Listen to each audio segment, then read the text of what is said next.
Bon ben nous sommes à quel ami? C'est un commentaire qui vient de Paris puisqu'elles n'auront pas Bodigal au bout du fil.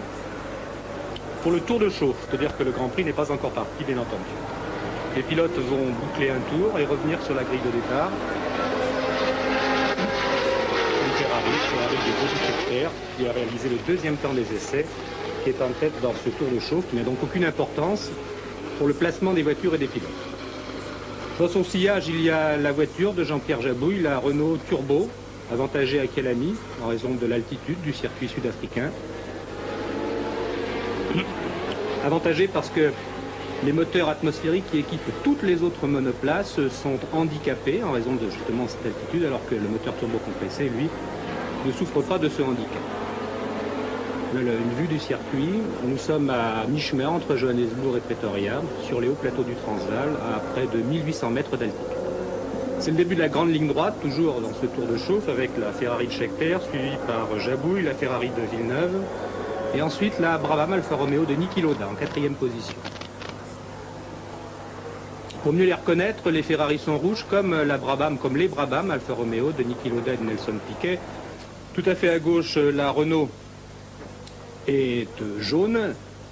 Dans le sillage de ces voitures, vous avez sans doute aperçu les voici les deux Ligier JS11 de Patrick Depailler et de Jacques Lafitte. Voilà. Jabouille a choisi la corde à droite. Il a réalisé le meilleur temps des essais. Il a donc la liberté de choisir sa position. Et comme le premier virage tourne à droite, naturellement, il a pris la corde à droite. En Prix d'Italie, où les dernières voitures sur la grille étaient encore en seconde vitesse, tandis que les premiers étaient arrêtés. Et on se souvient de ce qui s'était passé. Le départ dans quelques secondes. Et voilà, le feu est vert. Et c'est Johnny Scheckter qui prend manifestement le meilleur départ, suivi d'ailleurs de Jacques Villeneuve, Jean-Pierre Jabouille. Tandis que Ricardo Patrese a eu du mal à démarrer sa voiture. Et d'ores et déjà, c'est Jean-Pierre Jabouille qui attaque le premier virage en tête.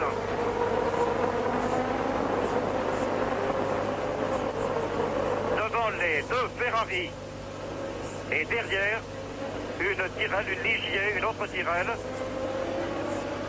De toute façon, d'après les derniers essais de ce matin, les Français ont vraiment réussi à dire couper assez impressionnant. Puisque ce matin, c'est René Arnoux qui a réalisé la meilleure performance avec des pleins d'essence. Et derrière lui, successivement, Lafitte, Depailler, Charrier, Jabouille, Scheckter et Pironi. En fait, si vous voulez, parmi tous ces Français, le plus handicapé aujourd'hui, c'est incontestablement Didier Pironi qui est sorti très violemment hier en détruisant tout à fait complètement sa voiture. Je l'ai rencontré tout à l'heure, juste avant le Grand Prix. Il a subi plusieurs injections destinées à le soulager. En fait, le problème, c'est que dans tous les virages à droite, il est obligé, dans tous les virages à gauche, pardon, il est obligé de s'appuyer de la main contre la carrosserie, car il souffre des côtes. Il n'est d'ailleurs pas certain de pouvoir tenir toute la distance. Malgré tout, il a tenu à partir. C'est Jean-Pierre Jabouille qui est largement en tête devant Johnny Scheckter, qui est attaqué par Gilles Villeneuve. Et d'ores et déjà, l'écart, vous pouvez le constater, est assez important, puisqu'il y a plus de 200 mètres entre les voitures. Une des particularités de ce Grand Prix d'Afrique du Sud est une Renault qui est en difficulté au bout de la ligne droite. Et c'est René Arnoux qui semble avoir eu des problèmes et qui, on dirait que maintenant il arrive à suivre à nouveau une Williams. Oui, je vous disais que la particularité de ce Grand Prix d'Afrique du Sud, c'est une très très longue ligne droite. Alors, il est bien évident qu'une longue ligne droite n'est pas faite pour arranger véritablement les voitures à effet de sol. Au contraire, étant donné la conception nouvelle de ces voitures, c'est dans les virages qu'elles s'en sortent le mieux. Les voitures vont attaquer maintenant le 3e tour. Et au moment où elles vont passer devant nous, c'est toujours Jean-Pierre Jabouille, donc, qui est en tête. Et ben donc Jean-Pierre Jabouille. Jean-Pierre Jabouille est en 3e position au moment même où les premières gouttes de pluie commencent à tomber. Parce qu'ici, il fait un temps très très lourd. Et plus la température monte, plus évidemment. Et voici Jabouille qui essaye de reprendre la tête, en bénéficiant précisément de cette très très longue ligne droite sur laquelle les voitures atteignent les plus rapides, en tous les cas, 290 km à l'heure. L'autre L'autre particularité de cette ligne droite, c'est qu'elle est suivie d'un virage très serré, qui est probablement un des seuls endroits où il est à peu près facile, si on peut dire, de doubler les concurrents. Vous voyez que Jean-Pierre Jabouille continue de mener. Tout à l'heure, il a été sévèrement attaqué par les deux Ferrari, mais là, il semble avoir repris l'avantage assez nettement. Et non pourtant, puisque les Ferrari reviennent. Bon, les premières gouttes de pluie vont tomber, ce qui risque évidemment de modifier pas mal la physionomie de cette course. Depuis ce matin, il fait un temps très chaud, très lourd. Or, plus la température monte en degrés, et plus les Renault, du fait même de leur moteur turbo-compressé, François Janin vous disait au début, plus les voitures sont handicapées. Il aurait donc été souhaitable pour les Renault qu'il fait un tout petit peu moins chaud. Cela dit, les voitures maintenant vont certainement s'arrêter. En fait, si vous voulez, les règlements ont été modifiés. Dès l'instant, pour éviter la confusion, par exemple, du Grand Prix d'Autriche de l'an dernier, au cours du... Et voilà, maintenant, ça y est, la lumière rouge a été mise, le drapeau rouge est proposé à tous les concurrents qui vont revenir au stand. Souvenez-vous, en effet, que pendant le Grand Prix d'Argentine, d'Autriche, pardon, de l'an dernier, eh ben non, malgré le drapeau rouge, ah oui, voilà, ça y est. Les pilotes ont fait signe qu'ils avaient compris. Pour éviter donc la confusion du Grand Prix d'Autriche de l'été dernier, au cours duquel les voitures étaient sorties à qui mieux parce que insuffisamment équipées, et personne ne s'occupe des positions qui ont été acquises. Que ce côté de moi me dit que on va redonner le départ en fonction.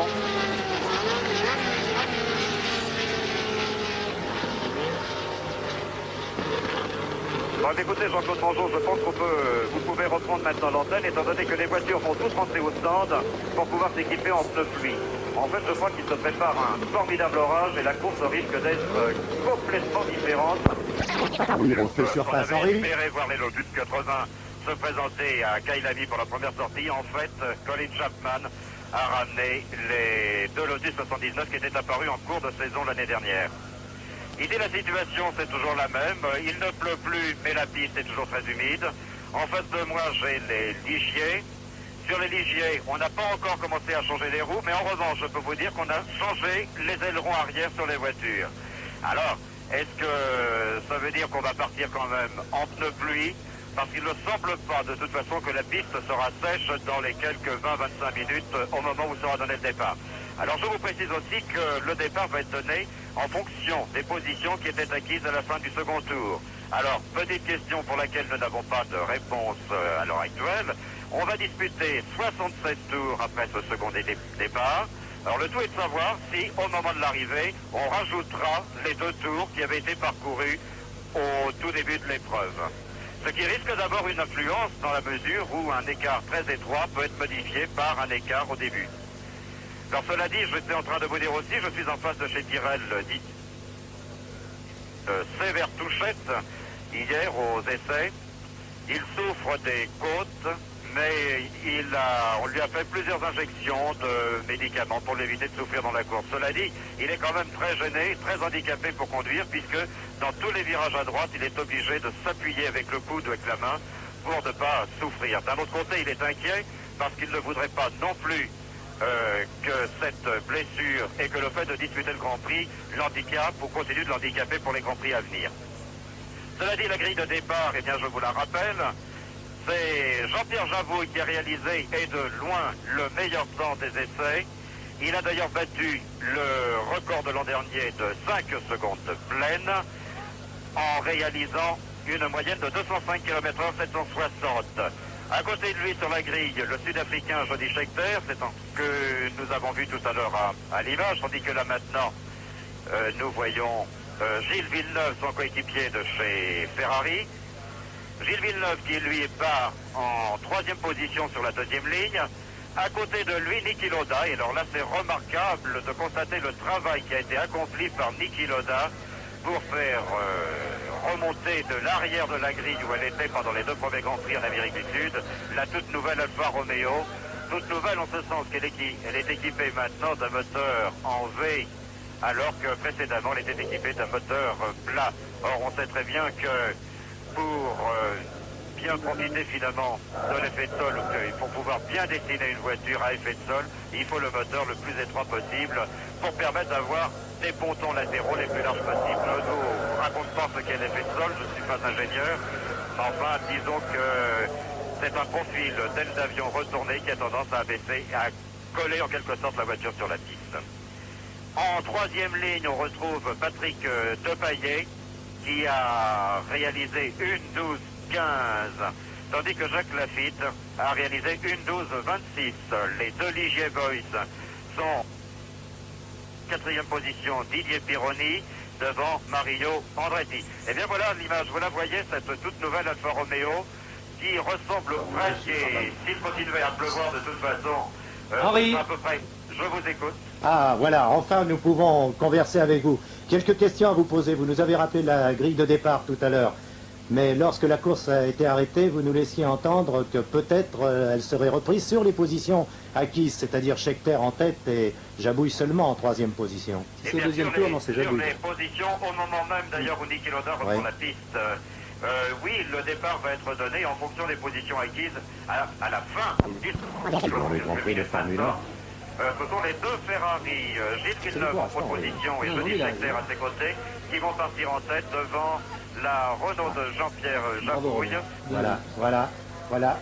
J'avais bien remarqué que Jabouille était en troisième position à ce moment. Et voilà Jabouille. À votre avis, François, c'est un handicap là? Non, je crois pas, puisque d'après ce qu'on a vu dans les 3 premiers tours de la course, il semble bien que Jabouille est capable de faire la différence dans la ligne droite s'il n'a pas d'ennui. Bien qu'il ait paru en difficulté dans le grand virage à droite qui précède précisément l'entrée de cette ligne droite. Le fait de partir des deux Ferrari, c'est moins bien, bien entendu, que d'être devant, mais c'est pas très important. Ce qu'il faut, c'est qu'il fasse son départ, ce qui est assez difficile parce que lorsqu'on a un moteur turbo compressé, on n'a pas immédiatement toute la puissance du moteur, soit environ 500 chevaux, un peu plus sans doute pour cette voiture, alors qu'au contraire, les deux Ferrari qui sont équipés de moteurs atmosphériques ont tout de suite immédiatement la puissance à leur disposition. Alors, c'est bien difficile de prendre un départ. La présence des autres Français vous donne des espérances avec Arnoux, Tambay, Alors de Pironi. toute façon, bon, ce sont les deux Ferrari qui vont être les mieux placés sur la grille de ce second départ. Gilles Villeneuve, je vous le rappelle, en pole position, devant à côté de Johnny Scheckter. Troisième, Jean-Pierre Jabouille. Quatrième, Jacques Lafitte, qui lui a gagné une ligne finalement dans l'opération. Didier Pironi, Niki Lauda, Jean-Pierre Jarier et Mario Andretti, le champion du monde en titre. Je vous rappelle aussi que ce matin, il y avait des essais qui permettent finalement de voir comment sont les réactions de la voiture avec ses pleins. Et un véritable festival des pilotes français, puisque c'est René Arnoux qui a réalisé la meilleure performance ce matin. Devant, et je vous les cite dans l'ordre, Villeneuve, qui lui n'est pas français, mais il est québécois. Ensuite, Jacques Lafitte, Patrick Depailler, Jean-Pierre Jabouille et Jean-Pierre Jarier. Didier Pironi ayant été, lui, passé par Johnny Scheckter. Autrement dit, et de toute façon, sur la grille de départ, on retrouvait tout de même 6 pilotes français sur les 7 dans les 10 premiers.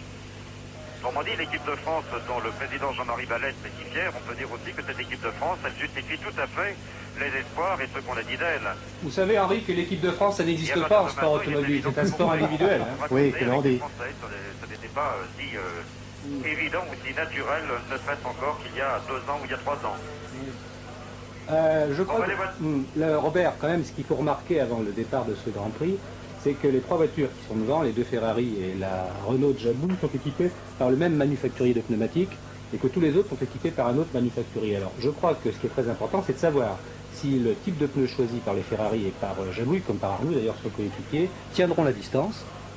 C'est-à-dire à ce moment-là, je crois qu'ils ont toutes les chances aussi bien les uns que les autres de remporter le Grand Prix d'Afrique du Sud, ou bien alors ils ont peut-être choisi un mauvais type de pneu, ou bien ce type de pneu est moins résistant que les pneus de la concurrence, et à ce moment-là, ce sera très difficile pour eux. C'est le manufacturier français qui l'emporte au nombre. Pour l'instant, les 3 voitures qui sont devant, les 2 Ferrari et la Renault, sont équipées par le manufacturier français, et toutes les autres voitures de ce Grand Prix, sauf Arnoux, qui est aussi chez Renault, sont équipées par un manufacturier américain.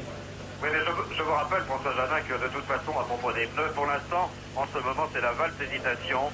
On monte, on démonte. Je peux vous dire que ça, c'est la dernière position. Les Ferrari seront en slick. Devant la Renault en pneu pluie, les 2 Tyrrell en pneu pluie, Jacques Lafitte en pneu pluie, l'Alfa Romeo en pneu pluie, tandis que Depailler, et par rapport à Jacques Lafitte, c'est intéressant, Depailler fait un autre pari, lui, va partir en slick.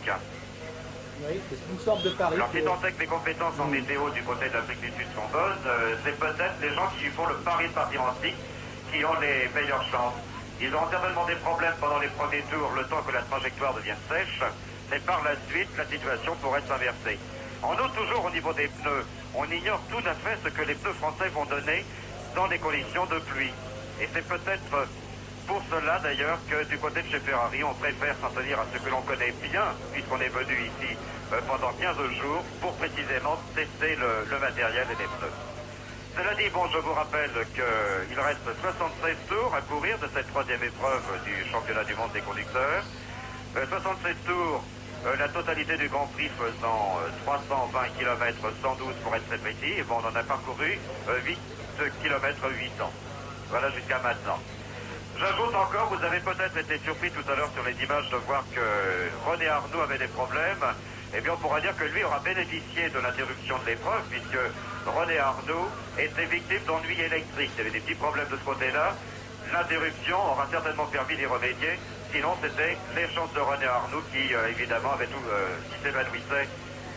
S'il n'y avait pas eu, on peut dire en tous les cas qu'il aurait certainement été obligé de s'arrêter.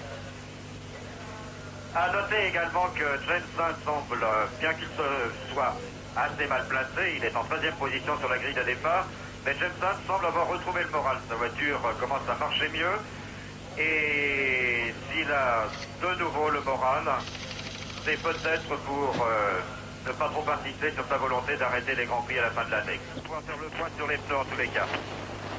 Alors le départ dans quelques instants, on s'affaire autour de la voiture de Patrick Payet du côté du moteur. Tandis que Jacques Lafitte a commencé à rouler, Jody Scheckter aussi. Et voilà, les voitures sont parties pour le tour de l'ensemble.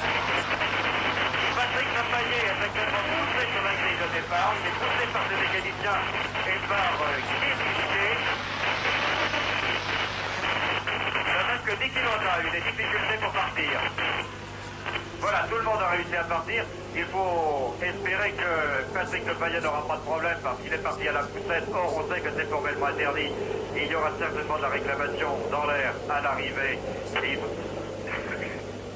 faut espérer que Patrick Payet ne sera pas privé d'un excellent résultat, tout simplement parce que sa voiture faisait la mauvaise tête au moment du second départ. Nous suivons à l'heure actuelle la voiture de Gilles Villeneuve. Gilles Villeneuve qui donc, je vous le rappelle, est lui en demi-pluie. Enfin là, je vous précise encore que ce n'est pas le vrai départ de la course. Hein. Et de toute façon, à partir de maintenant, quand les voitures vont revenir se mettre en place pour le vrai départ, on ne peut plus rien changer maintenant. Oui, Henri, là, c'est toute la partie où la Renault est moins à son avantage que dans la ligne droite. Là, nous abordons la montée vers la ligne droite avec ce grand virage à droite où précisément la Renault de Jabouille a été dépassée par les deux Ferrari tout à l'heure. Voilà, cette partie qui est la plus difficile à négocier sur le circuit. On voit bien d'ailleurs que Villeneuve a des difficultés, encore que là, bien entendu, il s'agisse du tour de reconnaissance. Voilà. Oui, et là commence précisément la zone d'avantage de la Renault. C'est à partir de là, nous sommes là actuellement sur le tout début de la grande ligne droite. En fait, de ligne droite, vous aviez raison de souligner tout à l'heure qu'il y a une véritable courbe, mais elle se prend à fond. Alors les voitures vont revenir se mettre en position. Je vous rappelle qu'il s'agit du second départ de ce Grand Prix d'Afrique du Sud, la troisième épreuve de la saison, que le meilleur temps avait été réalisé aux essais par Jean-Pierre Jabouille, avec le temps fantastique, la moyenne fantastique de 205 km/h 760, il a baissé de 5 secondes pleines les records établis l'an dernier. Et c'est Depayet qui vient reprendre sa place, là. Et c'est Depayet, effectivement, qui a eu quelques petits problèmes. J'espère en tous les cas qu'on ne lui en faudra pas. Mais vous savez, le sport et les intérêts, notamment économiques, ne sont pas toujours compatibles. En attendant, le départ va être donné d'un moment à l'autre. C'est-à-dire dès l'instant que la voiture de la dernière ligne, qui est occupée par Hector Romac sur une Lotus et par Hans Stuck sur une ATS, à partir de ce moment-là, les voitures seront libérées. Elles seront libérées non pas par un drapeau, mais par un feu vert. Et voilà, c'est le feu vert. Et c'est évidemment Gilles Villeneuve qui prend le meilleur, tandis que Jean-Pierre Jabouille prend un très très bon départ, à côté de Niki Lauda. Lauda qui ne lui fait pas de cadeau pour l'instant. il y a une voiture, je ne peux pas vous dire laquelle, il y a une voiture en tous les cas qui n'est pas réussi à partir. C'est René Arnoux qui n'avait pas réussi à partir et qui maintenant vient de prendre la piste et qui passe actuellement devant nous. J'espère pour lui en tous les cas que les mécaniciens ont réussi à trouver l'origine de ces malheurs. Ils étaient d'ordre électrique au moment du premier départ. Bon, pour l'instant, c'est Villeneuve devant Scheckter. Qui est en tête. Scheckter Jabouille. Et qui s'approche là maintenant de la partie la plus sinueuse. Vous pouvez le constater certainement sur les images. La piste est tout de même toujours très trempée. Et le panache de brume qui entoure les voitures est assez conséquent. Bien qu'il ne soit pas de la même densité à tous les endroits du circuit. C'est quand même un climat très curieux ici. Les voitures sont actuellement dans la partie la plus sinueuse du circuit. Et on va essayer de voir à combien peut s'évaluer le retard. D'abord l'écart entre les deux Ferrari, puisque je vous le répète, elles ne sont pas équipées des mêmes pneumatiques. Et aussi savoir si la Renault ne souffre pas des conditions de piste à l'heure actuelle. En tous les cas, ils sont en la Ferrari de Gilles Villeneuve un avantage formidable. Un avantage qui est à peu près de 300 mètres maintenant. Dans une image curieuse en sépia, est-ce que c'était une rétrospective qui nous Non, non. Ah oui, l'écart avec Scheckter est déjà supérieur à 2 secondes. L'image que nous avons vue, c'est une Tandis image que de vient de caméra passer roue en roue Didier Pironi et Niki Lauda. Didier Pironi qui souffre des côtes après la soufflette d'hier après-midi. Était déjà un premier retour au stand. C'est la voiture de Claire Regazzoni qui vient de revenir au stand. Claire Regazzoni qui procède au changement de ses 2 roues avant et de ses 2 roues arrière. Avec comme quoi finalement il est difficile de savoir comment ça se passe de l'autre côté du circuit, mais je peux vous dire qu'en tous les cas, dans la partie qui se trouve en face des stands, la piste est très humide, la piste est très mouillée. Bon, Henri, on pourrait peut-être faire un point, savoir où est la Renault et surtout où sont les deux ligiers. Et écoutez, oui, pour l'instant, en tous les cas, c'est un cavalier seul de Gilles Villeneuve qui continue d'avoir plus de 2 secondes d'avance. Beaucoup plus. Il est même très largement. C'est pas possible d'ailleurs qu'il ait encore augmenté son écart. En tous les cas, c'est Johnny Scheckter qui est toujours en seconde position et Jean-Pierre Jabouille qui est 3e. Alors voilà Gilles Villeneuve qui vient de passer devant les tribunes. Voilà, Johnny Scheckter, Jean-Pierre Jabouille. Et c'est Jean-Pierre Jardier qui est en 4e position, Niki Lauda, Mario Andretti, Didier Pironi, Carlos Kreuzmann. Les deux ligiers sont très loin. Et vous savez, contrairement à ce que l'on voit d'habitude, le peloton est très étiré. Bon, c'est toujours Gilles Villeneuve qui est devant. Il se trouve en tous les cas que les deux ligiers sont pour l'instant en tous les cas distancés. Mais vous savez, on vient seulement de passer dans les stands pour la 2e fois et il reste encore plus de 70 tours à parcourir. Donc la position des ligiers de maintenant ne permet pas en tous les cas de dire que quelque chose ne va pas ou quelque chose n'ira pas mieux plus tard.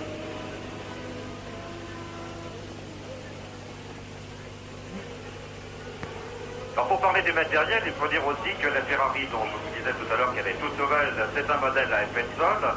Et curieusement, le meilleur temps des essais a été réalisé par une voiture conventionnelle et qui plus est, une voiture qui a maintenant 2 ans, puisque c'est le châssis RS02, une voiture qui a déjà 2 années de compétition derrière elle. Oui, mais c'est la seule qui et qui est une voiture conventionnelle, si on peut dire, par rapport à tous les cas aux voitures à effet de sol. Bon, c'est toujours Gilles Villeneuve qui est en tête. Devant Jean-Pierre Jabouille qui a réussi à passer, Johnny Scheckter, Jean-Pierre Jardier 4e, Niki Lauda 5e, Pironi, Andretti, Reutemann et Jacques Lafitte qui revient très fort. Tandis que Patrick Depailler n'est pas repassé pour l'instant devant moi. René Arnoux fait également une très belle remontée. Il était tout à l'heure en compagnie d'Emerson Fittipaldi, il a réussi à lui prendre plusieurs longueurs. Eh bien, je n'ai pas vu Patrick Depailler. Je suis McLaren dans l'herbe, là. À l'image, nous avons vu sortir une McLaren, Henri Boniguel. C'est John Watson. Mais écoutez, moi pour l'instant, je suis privé d'image, je n'ai plus du tout d'image, alors je suis obligé de vous commenter les choses telles que je les vois depuis la tribune. Malheureusement, je ne sais pas du tout ce que l'on vous montre pour l'instant. Vous avez raison de parler d'aventure à propos de cet après-midi sportif qui s'annonçait pourtant. Pour l'instant, Henri, là, nous sommes à l'entrée de la ligne droite avec Villeneuve. C'est les images que nous Oui, recevons. alors de toute façon, les images vous le montrent bien. De toute façon, on pouvait mesurer l'écart qui sépare Gilles Villeneuve de Jean-Pierre Jabouille, semble-t-il, toujours. Voilà, il passe devant vous, Villeneuve, en ce moment. Voilà, Gilles Villeneuve, oui, je l'ai vu, merci. Bon, en revanche, Patrick Depailler n'est pas repassé alors qu'il était parti en slick. Alors, est-ce qu'il a fait, est-ce qu'il a touché, est-ce qu'il est sorti, ou est-ce qu'il a un autre problème quelque part sur le circuit? Je suis incapable de vous le dire parce que je ne vois pas. En tous les cas, Niki Lauda, Pironi, Mario Andretti, les deux Lotus ne retrouvent pas, et loin s'en faut, la forme insolente qu'elles ont connue toute l'année dernière. C'est du matériel ou bien, bon, disons âgé ou ancien, comme celui de Jean-Pierre Jabouille, ou alors une voiture, mais d'un tout nouveau cru. Cela dit, je rappelle aussi que la voiture de Jean-Pierre Jabouille est équipée d'un moteur turbo-compressé.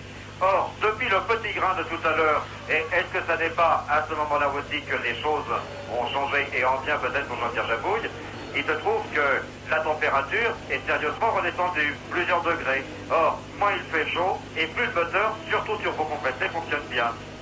Tandis que les autres, quelle que soit la température, de toute façon l'aptitude du circuit de Calavi, parce que c'est sa seconde particularité avec sa ligne droite, l'aptitude handicape considérablement les moteurs de type conventionnel, et on pense qu'ils perdent jusqu'à 20-30 chevaux parfois.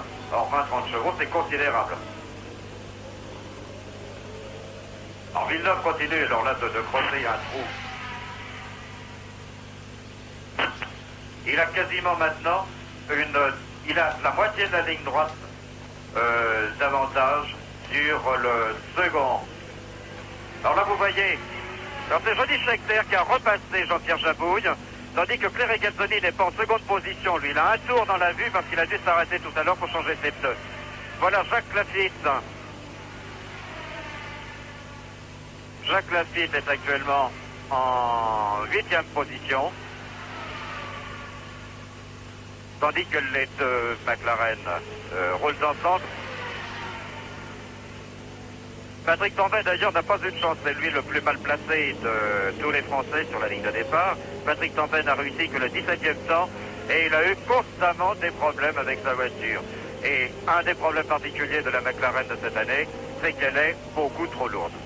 Alors indépendamment du fait qu'ils n'ont pas réussi à assimiler complètement la technique de l'effet de sol, donc un résultat qui n'est pas bon, en plus de ça, elle est très lourde. Elle est donc doublement handicapée cette voiture. Et Patrick Tambay était quelque peu découragé quand je l'ai rencontré avant le départ de la course. Du côté de chez Ligier, on n'était ni enthousiaste mais ni inquiet. Bon, la position de... Et voilà Gilles Villeneuve. Alors l'écart va toujours en grandissant, seulement comme il ne pleut pas. Et comme au fur et à mesure que les voitures vont passer, moi j'aperçois certaines portions du circuit qui sont justement dans la partie lente. Eh bien, Jean-Pierre Jabouille a rétrogradé. Il a perdu une place au bénéfice de Jean-Pierre Jarier. Il n'est plus que 4e maintenant, tandis que Niki Lauda est en train de passer Mario Andretti. Et ce sera chose faite au bout de la ligne droite. Je ne sais pas du tout où vous en êtes au point de vue image.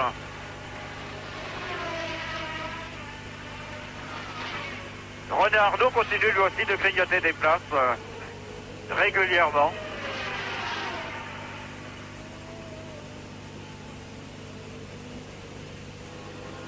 Emerson Fittipaldi également qui a décidé de s'aligner au départ avec sa toute nouvelle Cooper Toucar, la F10.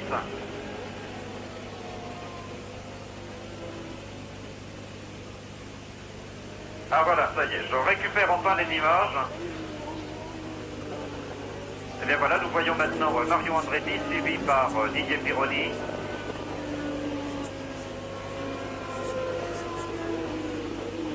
Et nous sommes là dans un second peloton. Gilles Villeneuve Gilles Villeneuve au 7e tour, toujours en tête et largement. On va conduire largement de toute façon, c'est toute la portion de ligne droite qui se trouve devant les stands. Alors Johnny Scheckter toujours en seconde position. Et Jean-Pierre Jarier 3e, Jean-Pierre Jabouille 4e. Et Mario Andretti 5e maintenant. Didier Pironi, Jacques Lafitte. Et Niki Lauda qui rentre au stand. Niki Lauda qui vient de s'arrêter. Niki Lauda qui, je vous le rappelle, était parti, lui, en pneu pluie. Niki Lauda s'arrête de même que Stuck sur une ATS.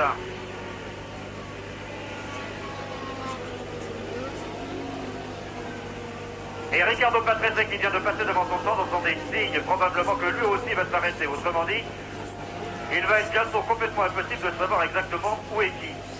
Voilà Niki Lauda qui repart maintenant. Niki Lauda dont les pneus ont été changés dans un temps absolument record.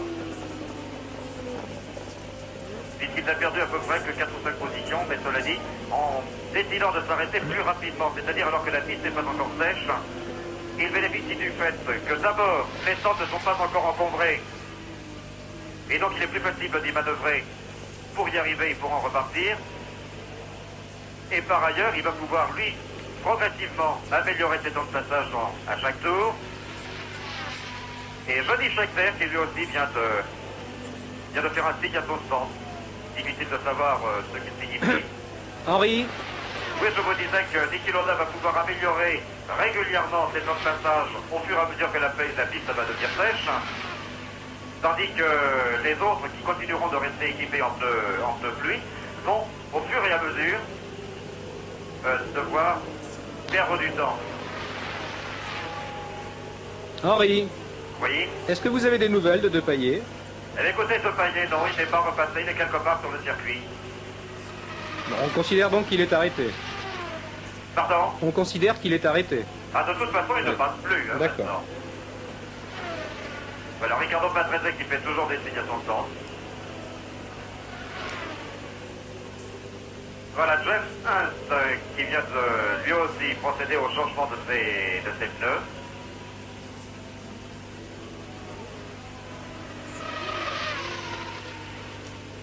Alors, le classement, alors que nous abordons le 9e tour là maintenant, Gilles Villeneuve qui vient de passer, c'est donc toujours Gilles Villeneuve qui est en tête.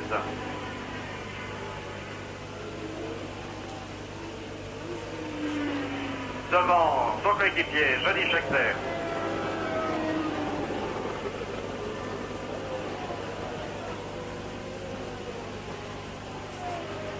Regarde Johnny, mais qui, lui, est en retard.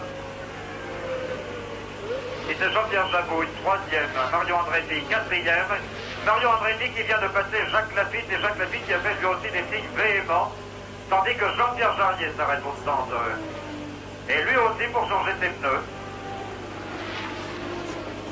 Patrick Tambay qui roule en compagnie d'Arnaud. De toute façon, tous ces gens-là sont toujours en pneu pluie, puisque Patrick Tambay ne s'est pas arrêté. Vous avez une voiture arrêtée à l'entrée de la décélération, Henri.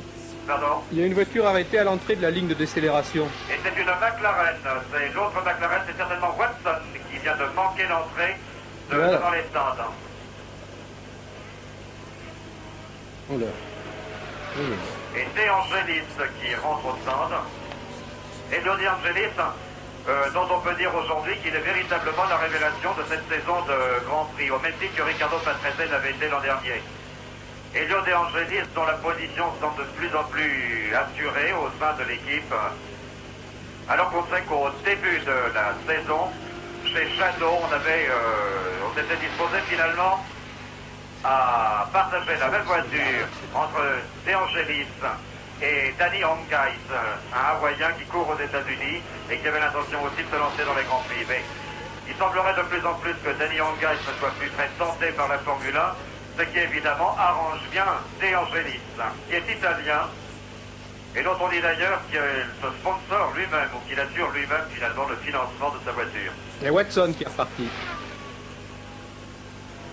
Tandis que passe Patrick Tambay, effectivement. Et voilà Jacques Lafitte qui s'arrête à son tour au stand.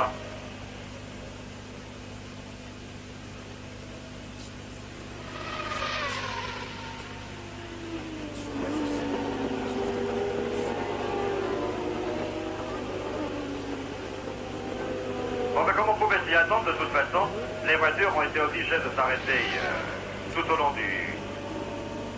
C'est pas Mario Andretti qui repart maintenant, et lui aussi a fait changer ses pneus. Il semblerait que l'opération soit un peu longue du côté de chez Jacques Lafitte.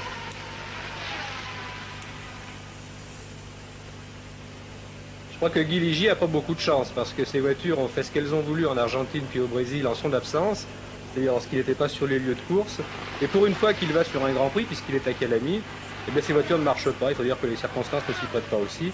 Mais il doit être fort dépité, Guy, parce que j'ai l'impression qu'il comptait bien partager un troisième triomphe avec ses pilotes et son équipe technique. Intéressant de voir également que l'écart n'a pas l'air de se creuser entre Claire Regazzoni et les deux Ferrari. Je vous rappelle que lui, il a un tour de retard puisqu'il s'était arrêté tout à l'heure, mais qu'il viendrait bien derrière les deux Ferrari. Alors que les voitures alignées par l'écurie Williams sont des voitures de type conventionnel. Ce ne sont pas des voitures à Alpecin qui devraient normalement apparaître, mais probablement pas avant le Grand Prix d'Espagne, c'est-à-dire qu'on ne verra pas les nouvelles Williams le mois prochain à Long Beach pour le premier Grand Prix des États-Unis. En revanche, vous verrez la Renault à effet de sol, la Renault à carrosserie déportante, la future voiture de Jean-Pierre Jabouille, qui sera engagée pour la première fois à Long Beach.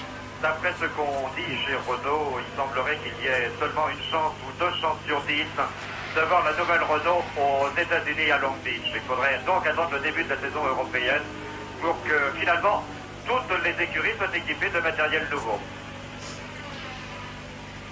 Là, on suit une belle bagarre, Henri, entre 4 voitures. Vous avez votre image?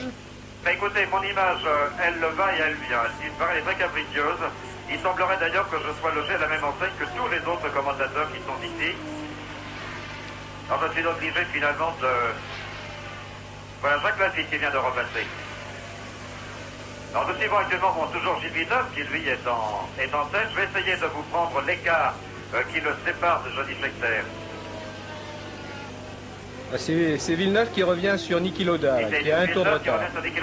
Seulement je vous signale que Niki Lauda s'est arrêté il y a quelques instants, tandis que Gilles Villeneuve, lui pour l'instant, ne s'est pas arrêté. C'est pour ça qu'il est en tête.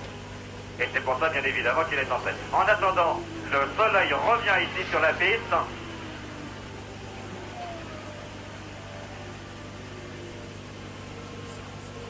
Et Jean-Pierre Jabouille qui s'arrête lui aussi au stand et qui vient procéder au changement de ses pneus.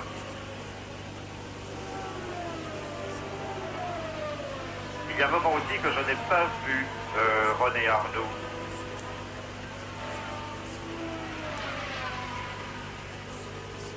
Alors Jean-Pierre Jabouille qui repart. Un temps record également pour changer les 4 roues. Il y a Gilles Villeneuve qui s'arrête, Henri. Et Gilles Villeneuve qui vient le leader s'arrête. Où je voyais passer Jody Scheckter. Et alors maintenant le classement finalement c'est Jody Scheckter qui est en tête et Gilles Villeneuve dans la mesure où Jean-Pierre Jabouille s'est arrêté également. Bon, on monte des pneus secs là sur la voiture de Villeneuve. Hein. Pardon? On monte des pneus secs sur la voiture de Villeneuve. D'ailleurs on le voit bien à son départ. Regardez, il a bien du mal à garder son adhérence. Hein. Alors donc il est reparti Villeneuve avec les mêmes pneus que son coéquipier Jody Scheckter. C'est cela maintenant. De toute façon maintenant tous les pilotes vont s'équiper équipé en sec. Est-ce qu'il est toujours premier, Villeneuve, ou est-ce que Scheckter l'a passé? Alors Scheckter l'a passé de toute façon. Et Jabouille? Et Jabouille qui s'était arrêté également, finalement je crois que les positions ça doit être maintenant Jody Scheckter devant Villeneuve et Jean-Pierre Jabouille. Mais dès que j'ai la confirmation, je vous la donne. Ce qu'il faudrait essayer de faire maintenant dans ce Grand Prix qui est très décousu en raison des arrêts nécessités par les changements de pneumatiques, c'est d'établir un pointage aussi précis que possible, puisque nous en sommes, je crois, au 12e ou 13e tour. C'est bien cela, Henri?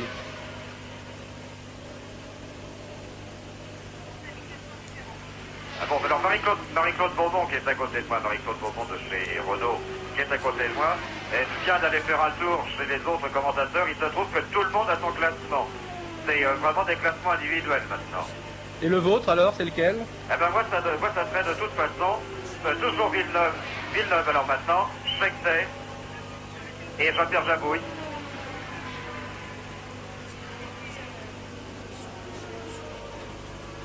Et Andretti qui serait 4e. Ce qui serait intéressant, Henri, peut-être, alors, c'est de faire un pointage, puisque la piste sèche et que tous les pilotes maintenant sont équipés du même type de pneumatique, des pneus secs, la vraie course va commencer. Hein.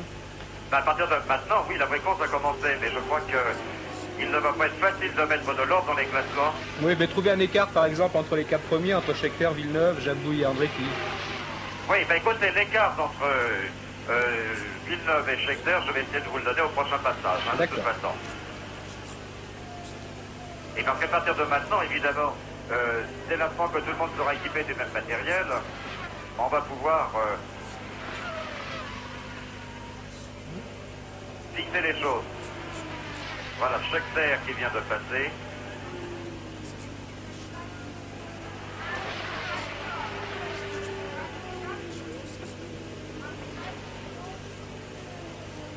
Jabouille. Alors là, nous suivons 10 kilos là. Et toujours pas de nouvelles de Patrick Lepallier. J'ai l'impression que les caméramens de la télévision sud-africaine et le réalisateur, ils doivent être aussi perdus, parce que c'est bien difficile de suivre la chronologie d'un Grand Je Prix. peux vous dire qu'il y a... Ah, je vais pouvoir, dans quelques instants, je vais pouvoir vous donner le classement. Le classement provisoire et un classement qui va être sérieux. Un classement sûr. Et j'espère aussi pouvoir vous donner, vous dire ce qui est arrivé à Patrick Lepallier. Mais on peut penser de toute façon que, ayant fait le pari de partir en pneumatique, il a eu un problème dans un virage. Oui, il a fait le même pari que Scheckter, que l'on voit en ce moment, qui est en tête du Grand Prix d'Afrique du Sud. Oui, ils sont partis tous les deux en pneu. pneu. De bien marché, tandis que celui de Patrick Lepallier, c'était un peu moins bien passé. Exactement. Alors le voilà qui vient de passer. Bon, je n'ai toujours pas d'image.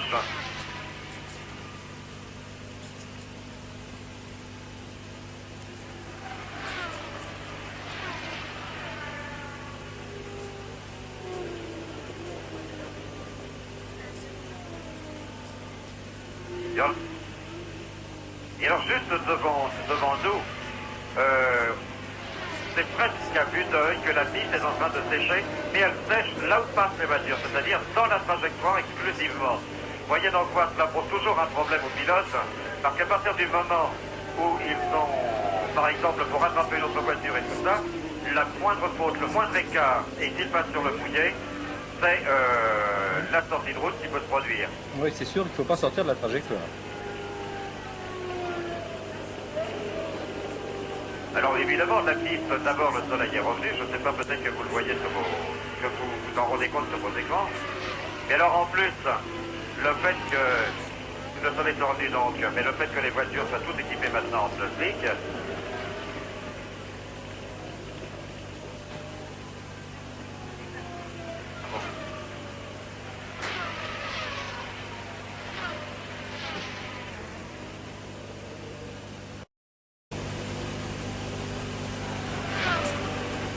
Carlos Reutemann qui vient de passer et qui a réalisé seulement la 11e performance à l'occasion des essais. Loin derrière Mario Andretti, encore que Mario Andretti, lui, n'est fait que la 8e performance, ce qui n'est tout de même pas, on était habitué à mieux de la part des Lotus depuis l'an dernier. Cela dit, les nouvelles Ferrari sont en train de réussir une permanence assez spectaculaire. Impossible de dire pour l'instant jusqu'où elles vont aller, mais il semblerait que du côté de chez Pininfarina, et qu'on ait bien assimilé également en Italie le principe de l'effet de sol. Car je vous rappelle qu'au niveau du matériel, il n'y a plus maintenant que les Renault et les Williams qui sont de type conventionnel. Alors les Renault compensent finalement la différence par rapport aux voitures à effet de sol dans la mesure où elles sont très puissantes et encore plus avantagées, je vous le rappelle, par l'altitude des circuits de Cialami qui affecte moins les moteurs à turbocompresseur par rapport aux moteurs à admission atmosphérique. Tandis que les Williams, elles, compensent le handicap de n'être pas des voitures à effet de sol par leur légèreté. Elles sont exactement au poids maximum. Alors voilà, je peux vous donner le classement. C'est toujours Gilles Villeneuve qui est en tête devant Jody Scheckter, Jean-Pierre Jabouille, Mario Andretti, Jean-Pierre Jarier, pardon, Mario Andretti,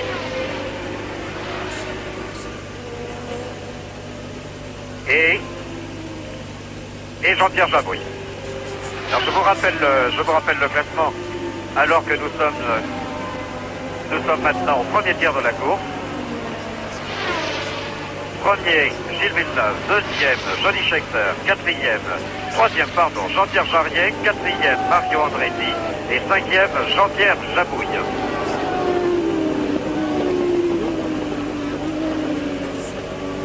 Et pour faire le point sur la météo, je peux vous dire qu'il ne devrait certainement pas repleuvoir, étant donné que du côté de Johannesburg, le temps est complètement dégagé. Ici d'ailleurs à Kyalami, on s'attendait à ce que les records soient battus. Et bien je crois d'ailleurs qu'effectivement, les records d'affluence ont été battus, en même titre d'ailleurs que les records d'embouteillage. Parce que pour parvenir au circuit de Kyalami, il faut s'y prendre vraiment à l'avance. Sinon on a toutes les chances d'assister au départ sur les routes d'accès.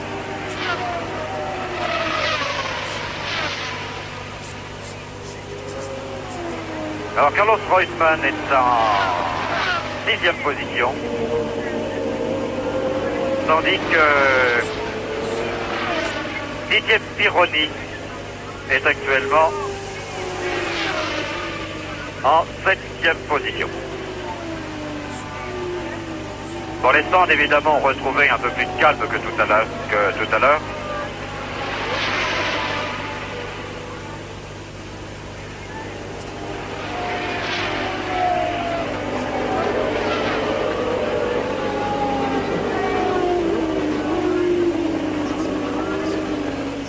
Il y a environ une quinzaine de secondes qui séparent Johnny Scheckter de son coéquipier Gilles Villeneuve. Et si Gilles Villeneuve l'emportait aujourd'hui, ce serait sa seconde victoire en Grand Prix, puisqu'il a déjà remporté le Grand Prix. Il a déjà remporté le Grand Prix du Canada à Montréal en octobre dernier. Les Alfa Romeo également font une course intéressante. Quand on sait que l'Alfa Romeo qui est aligné ici est un modèle tout nouveau puisqu'elle est équipée d'un moteur. Enfin, elle a déjà été présentée, elle a déjà couru en Amérique du Sud, mais les résultats obtenus avaient été plutôt mauvais, disons. Et il est remarquable de noter, mais ça c'est à mettre à l'actif du pilote, c'est-à-dire de Niki Lauda, que alors qu'il occupait les dernières places sur la grille de départ en Amérique du Sud, il a réussi à amener sa voiture ici en deuxième ligne. C'est quand même assez remarquable. Il y a d'ailleurs 3 Alfa Romeo qui ont été engagés. Il y a bien entendu celle de Niki Lauda. Il y a Nelson Piquet et la 3e Alfa Romeo.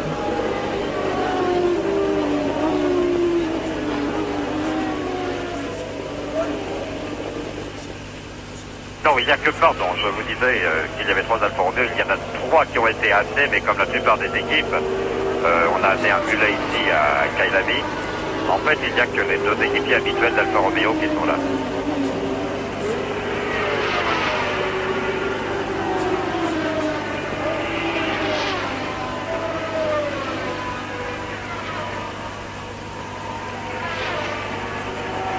On disait tout à l'heure que du côté de chez Tyrrell, où vous savez que l'équipe cette année, compte tenu de ses résultats qui, pour le moins qu'on peut dire, n'ont pas été brillants la saison dernière, du côté de chez Ken Tyrrell qui n'avait pas de sponsor en début de saison, eh bien les voitures n'ont pas trouvé ici non plus de sponsor. Alors elle court sous les couleurs de Ken Tyrrell. Ken Tyrrell qui laisse entendre volontiers que s'il ne trouve pas de soutien, ne serait-ce que pour la saison européenne, eh bien, il ne pourra probablement pas terminer la saison des Grands Prix. Ce serait tout de même dommage puisque la voiture d'abord marche bien. Et puis, ce serait dommage pour les 2 pilotes qui, je vous le rappelle, sont Jean-Pierre Jarier et Didier Pironi. Mais il va de soi aussi que si l'équipe Tyrrell ne peut pas trouver d'argent, eh bien, malheureusement, pour une raison. Et il n'y aura plus de Tyrrell en Grand Prix. Quand on sait ce que la compétition automobile de ces dernières années doit à Ken Tyrrell, ce serait tout de même tout à fait regrettable. Eh bien, nous en sommes toujours au même point. Nous sommes donc au premier tiers de ce Grand Prix et c'est toujours Gilles Villeneuve devant Scheckter.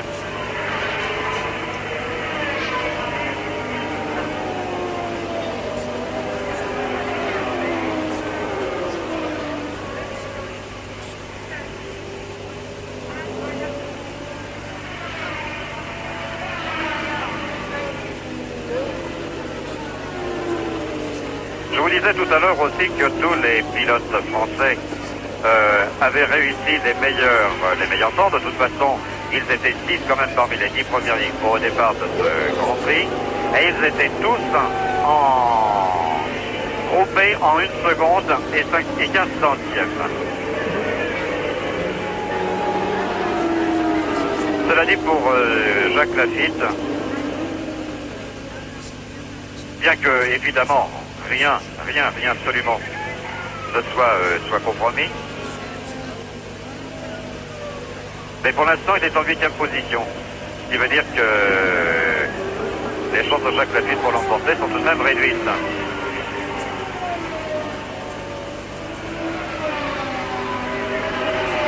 Ce matin, lors des essais non chronométrés, Jacques Lafitte a tourné, mais les temps qui ont été réalisés pouvaient laisser penser malgré tout que Jacques Lafitte ou que l'équipe Ligier plus généralement cachait un peu son jeu. Or, il semblerait qu'il n'en est rien. Pour l'instant, Jacques Lafitte roule de concert avec un des pilotes de chez Williams.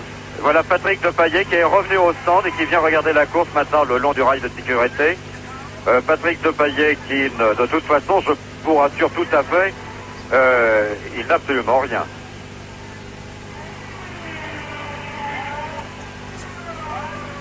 Alors voilà où nous en sommes là maintenant. C'est Jody Scheckter qui est passé en tête devant...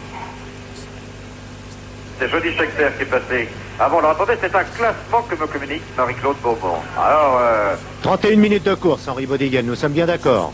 Bon, ben écoutez, je vais essayer de vous donner, je vais vous communiquer le dernier classement qu'on vient de me donner. Mais je vous assure qu'ici, pour essayer de comprendre, pour essayer de savoir exactement où en sont les uns par rapport aux autres après la succession des arrêts, c'est malheureusement très très difficile. Voilà ce que nous venons de recevoir là pour l'instant. Oui, alors mettez-vous à notre place. Hein. Pardon? Mettez-vous à notre place à quelques dizaines de milliers de kilomètres de vous. Hein. Ben oui, mais pour l'instant, ça serait Jody Scheckter qui sera en tête. Et ce, devant... Jody Scheckter qui sera en tête devant Patrick Tambay. Patrick Tambay qu'on n'attendait certainement pas là, étant donné ce qui s'est passé et tous les problèmes qu'il a connus pendant les essais. Sans doute n'a-t-il pas été, lui, amené à s'arrêter à son stand. Patrick Tambay, non. Non, Voilà. lui, effectivement, il ne s'est pas arrêté. Ce qui explique qu'en restant sur le circuit, on perd quand même moins de temps, c'est une vieille vérité, que ceux qui s'arrêtent. Seconde manche, et ceux qui l'ont tenté, finalement, ne s'en portent pas plus mal. Bien, François Janin, c'est un Grand Prix assez curieux que nous propose Henri Bodiguel en ce moment.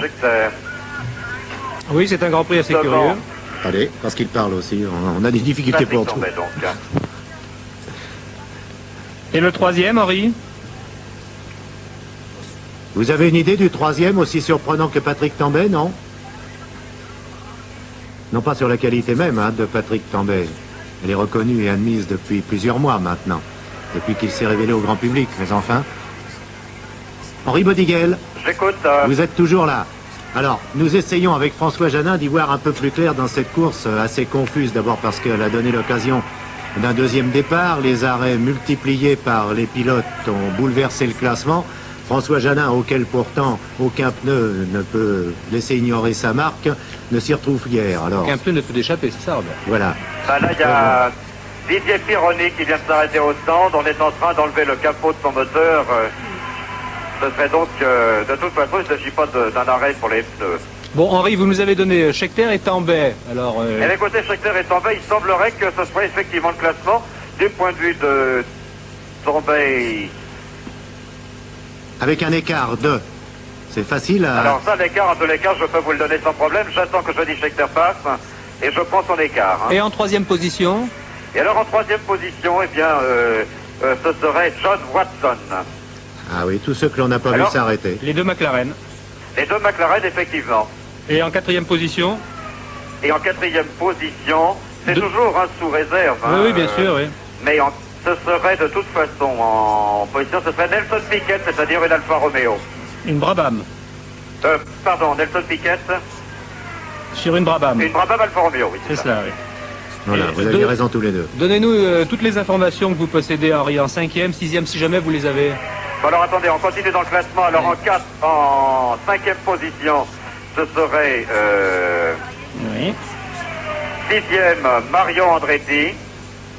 Ensuite, avec le numéro 5, ce serait Niki Lauda. Oui, nous avons entendu Marie-Claude vous souffler le nom, Lauda. Ensuite, ce serait Alan Jones sur Williams.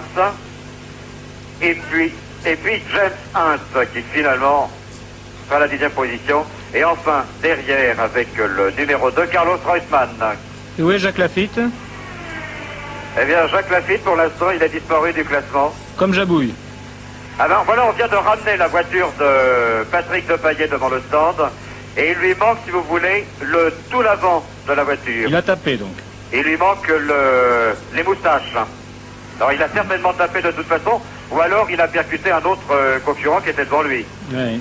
Mais en tous les cas, la voiture est revenue au stand non équipée de ses moustaches. Et à propos des moustaches, d'ailleurs, je voudrais vous dire aussi que ici, et dans le seul but de gagner un peu plus de vitesse de pointe, les deux Alfa Romeo sont partis, les deux Brabham Alfa Romeo sont partis sans moustache du tout.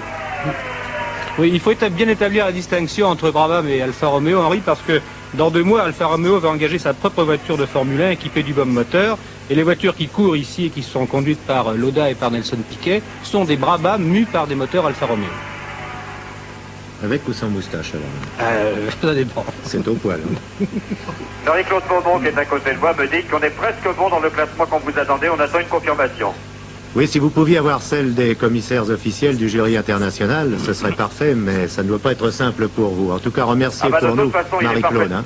Il est parfaitement impossible ici pour nous de nous déplacer, pour la bonne raison d'ailleurs qu'il y a une passerelle sur laquelle se trouve une caméra, mais pour éviter qu'elle soit surchargée pendant toute la course, elle est interdite. Alors il n'y a pas arrêté un souterrain quelque part, moi je ne l'ai pas vu. Ouais. Alors de toute façon, je ne peux même pas aller du côté des commissaires, je ne peux même pas savoir. Mais en fait, ici, compte tenu de la situation, compte tenu de ce qui se passe, c'est derrière les cabines des commentateurs, finalement, tout le monde essaye d'y voir clair, enfin, tout le monde y va du sien. Ça, c'est la confraternité internationale. Celui qui pense avoir le meilleur classement le communique à ses petits camarades. Enfin, en principe, ça devrait se passer comme ça. Eh bien, c'est exactement ce qui se passe. Alors, inutile de vous dire, Henri, que nous avons fait un choix maintenant, que nous allons rester présents sur ce Grand Prix jusqu'à ce que la victoire se dessine en faveur de l'un ou de l'autre, avant de rejoindre, et de toute façon, à l'heure indiquée, Roger Coudert et Pierre Albaladejo. Si Roger et Pierre nous écoutent à Twickenham, qu'ils soient rassurés. Nous prendrons évidemment, à l'heure de l'Eurovision, le match Angleterre-France. Pour l'instant, c'est toujours l'incertitude sur le circuit de Killarney. Aussi, je pense, François Janin, que comme nous, vous êtes intéressé à savoir ce qui va se passer. Henri disait il y a une vingtaine de minutes, la course commence, c'est votre avis? Oui, bien sûr. La course commence à partir du moment où tous les pilotes ont le même équipement, c'est-à-dire une fois qu'ils sont avec leurs pneus définitifs. C'est le cas depuis un quart d'heure maintenant. Puis elle commence, je trouve, assez bien parce que celui qui connaît le mieux le circuit de Kyalami... François Janin, je vous arrête pour vous dire que Didier Pironi vient d'abandonner. Oui. Mais vous savez, Didier Pironi, je l'ai rencontré avant le départ et compte tenu de ce qui s'est passé hier, de son accident, il n'était pas sûr, physiquement, il ne mettait pas la voiture en cause, mais physiquement, il n'était pas sûr de pouvoir aller jusqu'au bout. Et je vous disais aussi qu'il ne voulait pas compromettre les grands prix à venir par un effort supplémentaire ou exagéré aujourd'hui. En tous les cas, il vient de revenir au stand, il vient d'abandonner. Et je pense que les médecins qui nous écoutent seront de mon avis. Pironi est aussi victime du décalage du départ, les infiltrations qu'on a pu lui faire afin de soulager Pironi de ses blessures. L'effet en a sans doute cessé depuis quelques minutes, alors que si la course avait eu lieu selon les horaires prévus, il aurait pu tenir jusqu'au bout. Ça, c'est hélas pour lui un handicap certain. Et je crois qu'il faut l'expliquer comme cela. Il faut savoir aussi que Didier Pironi ne supporte absolument pas les fortes chaleurs. Or ici, il recommence à faire très chaud.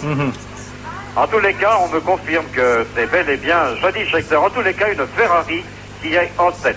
Oui, alors, on disait à Robert tout à l'heure que Scheckter, qui est sud-africain, bien que résident monégasque, pour des raisons fiscales et politiques, Scheckter a appris à conduire sur ce circuit de Kyalami.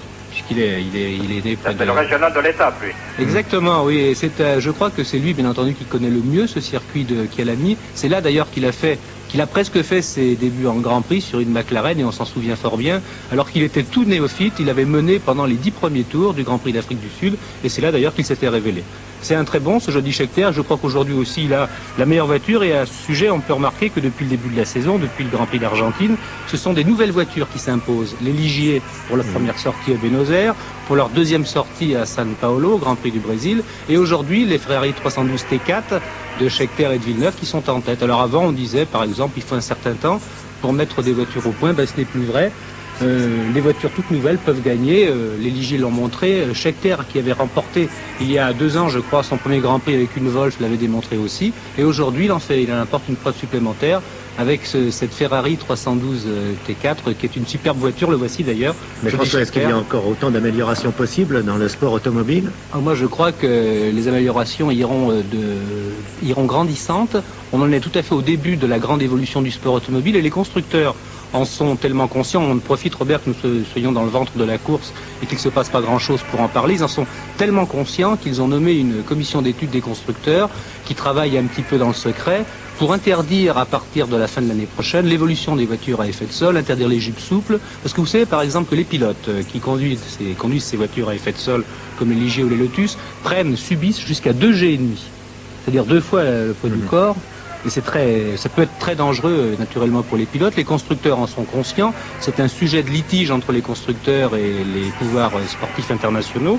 Et ils vont essayer, je crois, à la fin de l'année prochaine, d'interdire ce type d'appui aérodynamique de manière à réduire les risques physiques que peuvent prendre les pilotes. Alors faudra-t-il parler de progrès ou de régression?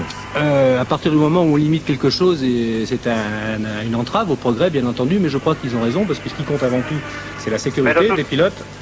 Et ils ont d'autres projets, réduire la cylindrée des moteurs, les pneumatiques, les codes des voitures, et je crois aussi, et là ça ne fera pas plaisir à la régie Renault, ils ont l'intention de demander l'interdiction de l'équivalence, c'est-à-dire de remettre en question la possibilité de conduire en Grand Prix avec un moteur turbo-compressé. Quelle est la réaction chez Renault à ce propos, Henri Bodiguel? Je ne sais pas s'ils le savent.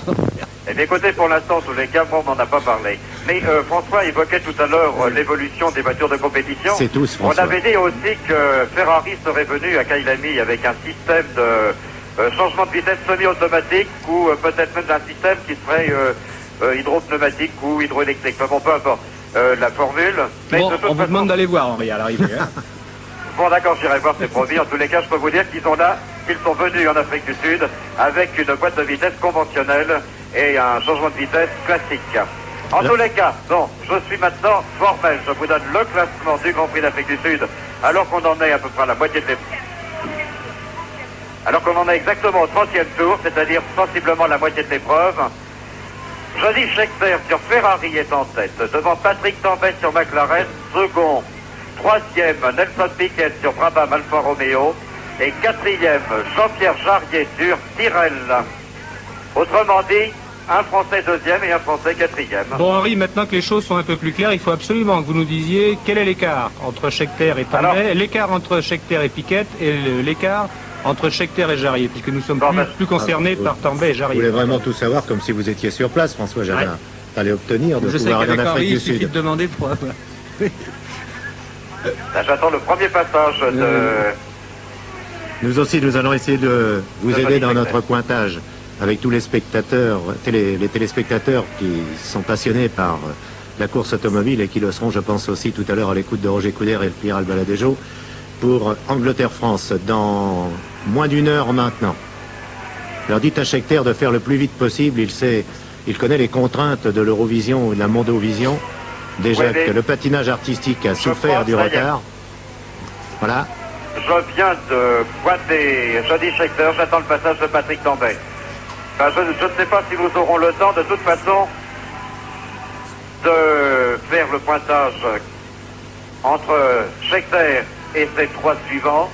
En tous les cas, je vais vous donner l'écart qui sépare actuellement Jody Scheckter de Patrick Tambay. En tous les cas, Patrick Tambay, qui était quelque peu désabusé ce matin, enfin après les essais et tout à l'heure avant le départ du Grand Prix, c'est de toute façon un résultat inespéré pour lui.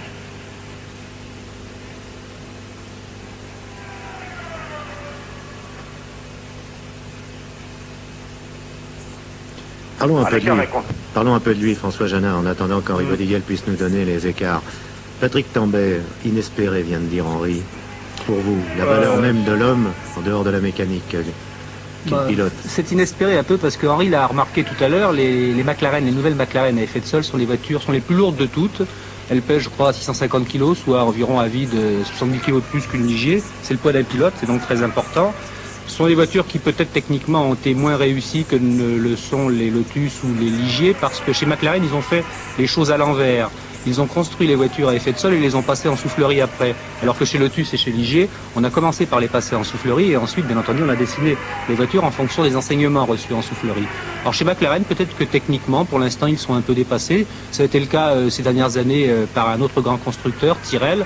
Donc il n'y a rien d'étonnant. Voici d'ailleurs une des McLaren, c'est Tambay qui est dans cette voiture. C'est Patrick Tambay. Oui. C'est Patrick Tambay que nous suivons. Maintenant, Patrick Tambay qui est très précisément à 1,09 de Jody Scheckter. C'est-à-dire que si jamais Scheckter n'a pas d'ennui, il a gagné le Grand Prix. Là. Une minute. De toute façon, si Jody Scheckter ne connaît pas de problème, il semblerait que pour l'instant tout aille bien. Il est passé tout à l'heure devant les stands en faisant un petit signe avec le pouce.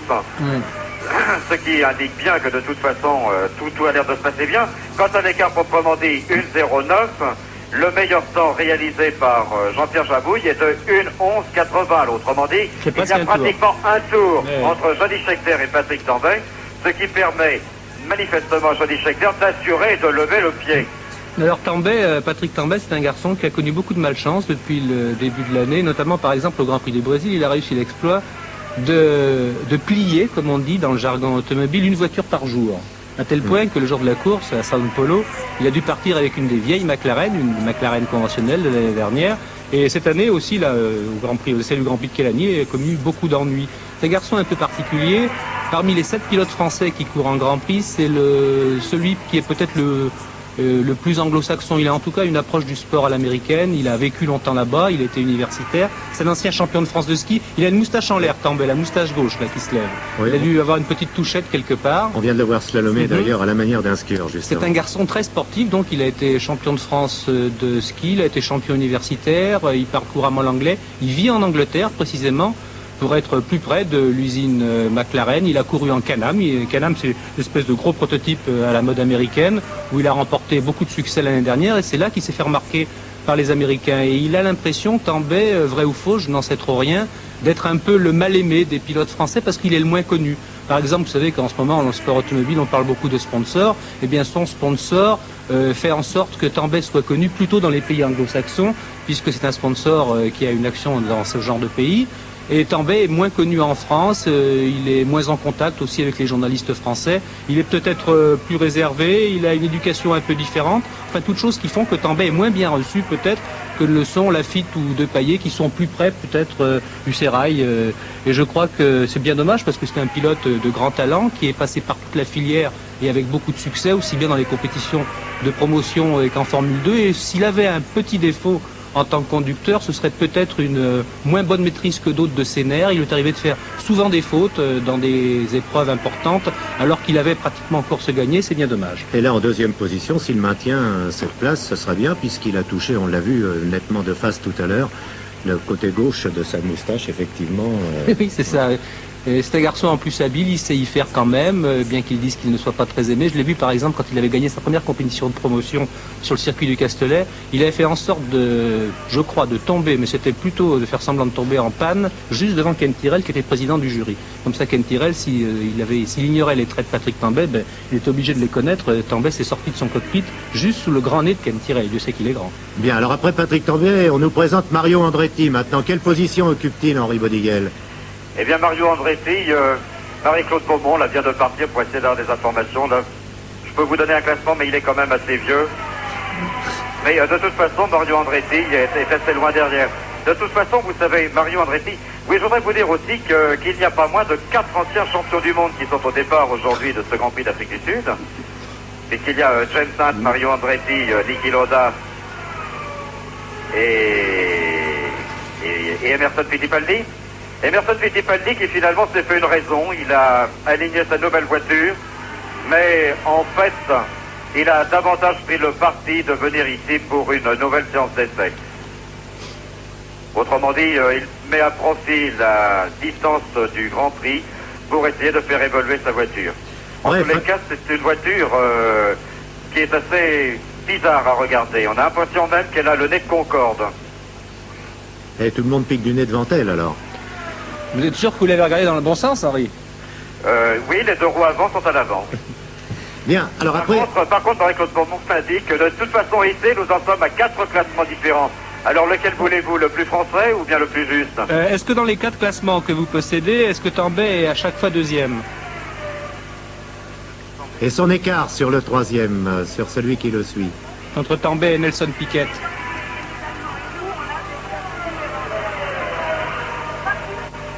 On vous pose ces questions, Henri, parce que ce sont des questions que nous posent justement des téléspectateurs et on aimerait bien y répondre. Ben oui, écoutez, je sais que c'est pas facile, hein. Il semblerait que de toute façon, la seule certitude, c'est la première position de Jody Scheckter sur Ferrari. En revanche, Patrick Tambay est donné plusieurs fois comme second actuellement, mais dès l'instant qu'on aborde la troisième place, il y a de plus en plus finalement de candidats pour cette troisième place. Et parmi les candidats, on relève les noms de qui? Ben finalement, on retrouve, si vous voulez, c'est toujours les mêmes que l'on retrouve, mais soit on les retrouve en seconde, soit en troisième position. Et alors ça, il est évident que pour les Anglais, les Italiens, les Allemands, et puis nous d'ailleurs, puisque nous aussi on fait un tour par tour, nous n'en sommes pas du tout, on n'a pas du tout les mêmes résultats. Enfin, de toute façon, je peux vous assurer que Patrick Tambay figure parmi les tout bons. Hein. Oui, mais peut-être eût-il été préférable alors d'attendre 15 à 20 minutes de plus afin que les concurrents ne soient pas obligés de s'arrêter pour à nouveau changer de pneus. Ça a été le cas d'une dizaine ou d'une douzaine. On ne sait même plus combien sont-ils en course à prétendre encore véritablement à la victoire derrière Jody Scheckter qui lui semble très très loin devant. Henri, si jamais Marie-Claude veut bien vous donner un coup de main, vous pourriez peut-être lui demander, si c'est possible en tout cas, qu'elle nous dise où en sont Lafitte, où en est Jabouille. Jabouille, ça l'intéresse un peu plus, je crois, puisque Marie-Claude est en charge des intérêts de la régie Renault à Calamy.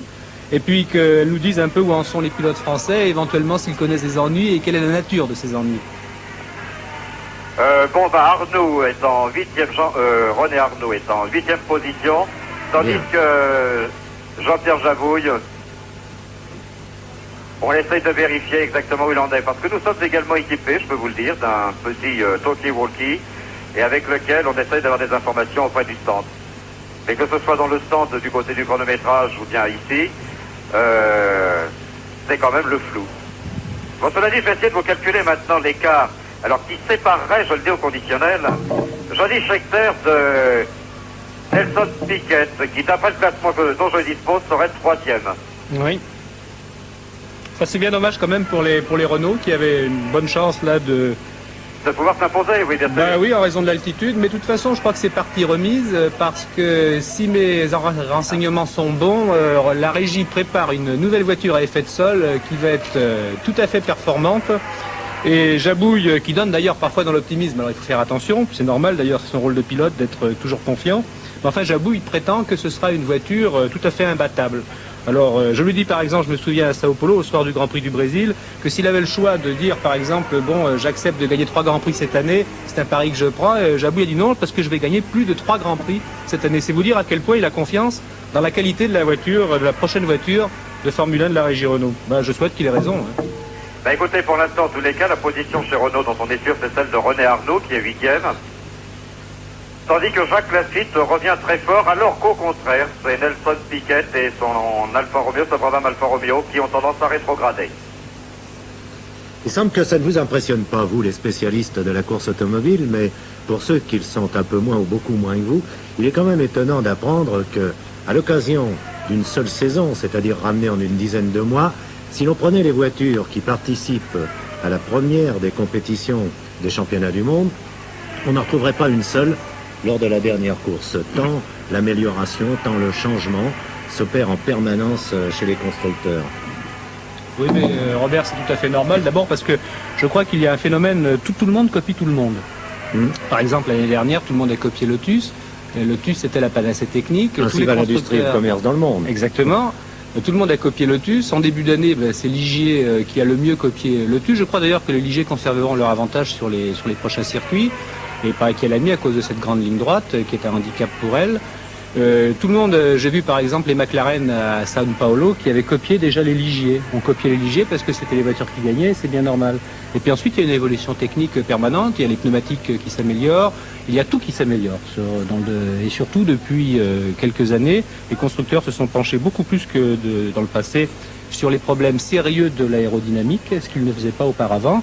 Et ce qui fait que je crois que si jamais ils ne décident pas, comme nous en parlions tout à l'heure, d'arrêter de mettre un frein, de mieux réglementer ou de réglementer plus fermement la Formule 1, eh bien on assistera à des voitures tout à fait stupéfiantes qui passeront à plus de 200 km à l'heure dans des courbes serrées où elles ne passaient il y a quelques années qu'à 120 ou 130 km à l'heure. Oui, tandis que nous suivons encore Gilles Villeneuve maintenant. Je faisais cette remarque en consultant rapidement le dernier livre de notre ami José Rosinski, Autocourse 78-79, on ne retrouve là aucune des formes dans ce livre qui vient de sortir des presses pourtant, que nous voyons ici sur l'écran. Ah si, parce que ce sont quand même les deux Lotus. Oui, les deux Lotus, oui. Vous avez Mario Andretti qui est avec champion du monde. Vous avez dans l'arrière Ronnie Peterson qui a trouvé la mort au Grand Prix d'Italie à Monza. Ce sont les Lotus 79, ce sont les meilleures voitures de l'année dernière, oui c'est vrai. Je comprends que José Rosinski puisse chaque année nous proposer de lire Autocourse en changeant 78-79, 79-80. Il a vraiment matière. Un sport en pleine évolution, vous êtes devenu le spécialiste avec la natation, François, de ces sports dont on croit toujours que l'on arrive à certains plafonds, qu'il n'y a plus rien à améliorer, aussi bien chez l'individu que dans la machine. Et tout est toujours remis en question. Oui, avec cette différence, la natation, c'est uniquement une question d'entraînement, de bagne nautique, qui va tout à fait, je crois, à l'encontre de ce que l'on peut trouver de séduisant dans le sport, alors que là, c'est uniquement une amélioration technique, c'est une conquête de toutes les lois dynamiques et aérodynamiques, et c'est, je crois, sur ce plan-là, beaucoup plus intéressant. Alors, Henri Bodiguel, vous pouvez nous remercier. Nous vous avons donné le temps maintenant de faire un pointage complet, de nous donner les impressions à propos des Français. De toute façon, bon, au moment, nous sommes maintenant quasiment à la mi-course, hein, il reste 35 tours à couvrir. Et j'attends d'une seconde à l'autre la confirmation. Et alors là, un vrai classement. Je m'en doutais, il fallait qu'on garde l'antenne encore 2 minutes de plus à Paris. Qu'on aura été chercher directement chez les chronomètres. Ah. Bon, avec madame Patrick Tambay, il semblerait se confirmer de toute façon qu'il est toujours très bien placé. Alors qu'il était plus mal placé au moment du départ. Il était quand même assez loin sur la grille de départ. Il n'avait fait que le 17e temps.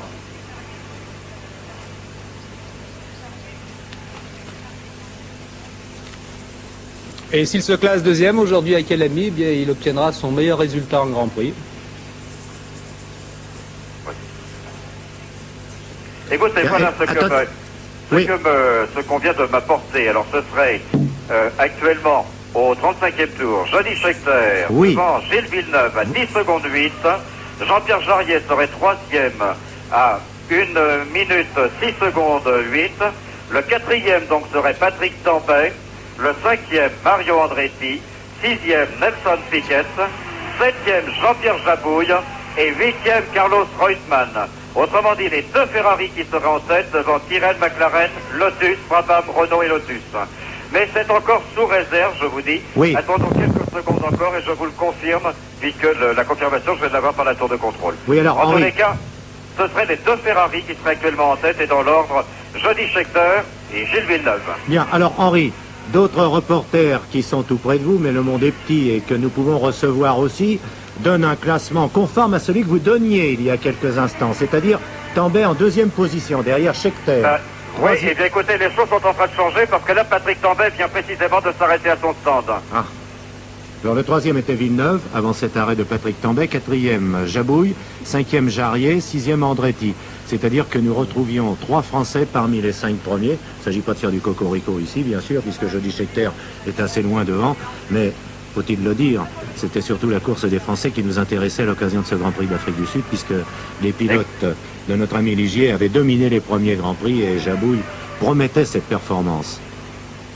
En tous les cas, de toute façon, du côté de chez McLaren, il semble que l'on ne soit pas très habile pour changer les pneus. Alors le pauvre Patrick Tambay, qui depuis le début des essais officiels n'a connu que des problèmes, Patrick Tambay qui repart là maintenant, qui n'avait connu que des problèmes, et bien finalement, on a réussi à lui faire perdre une bonne minute pendant son arrêt au stand. Alors du même coup, je ne suis plus en mesure de vous dire où il est exactement. bien que il avait quand même 1 seconde devant 1 minute et 9 secondes devant Mario Andretti. Il n'est pas prouvé donc qu'il a perdu sa place.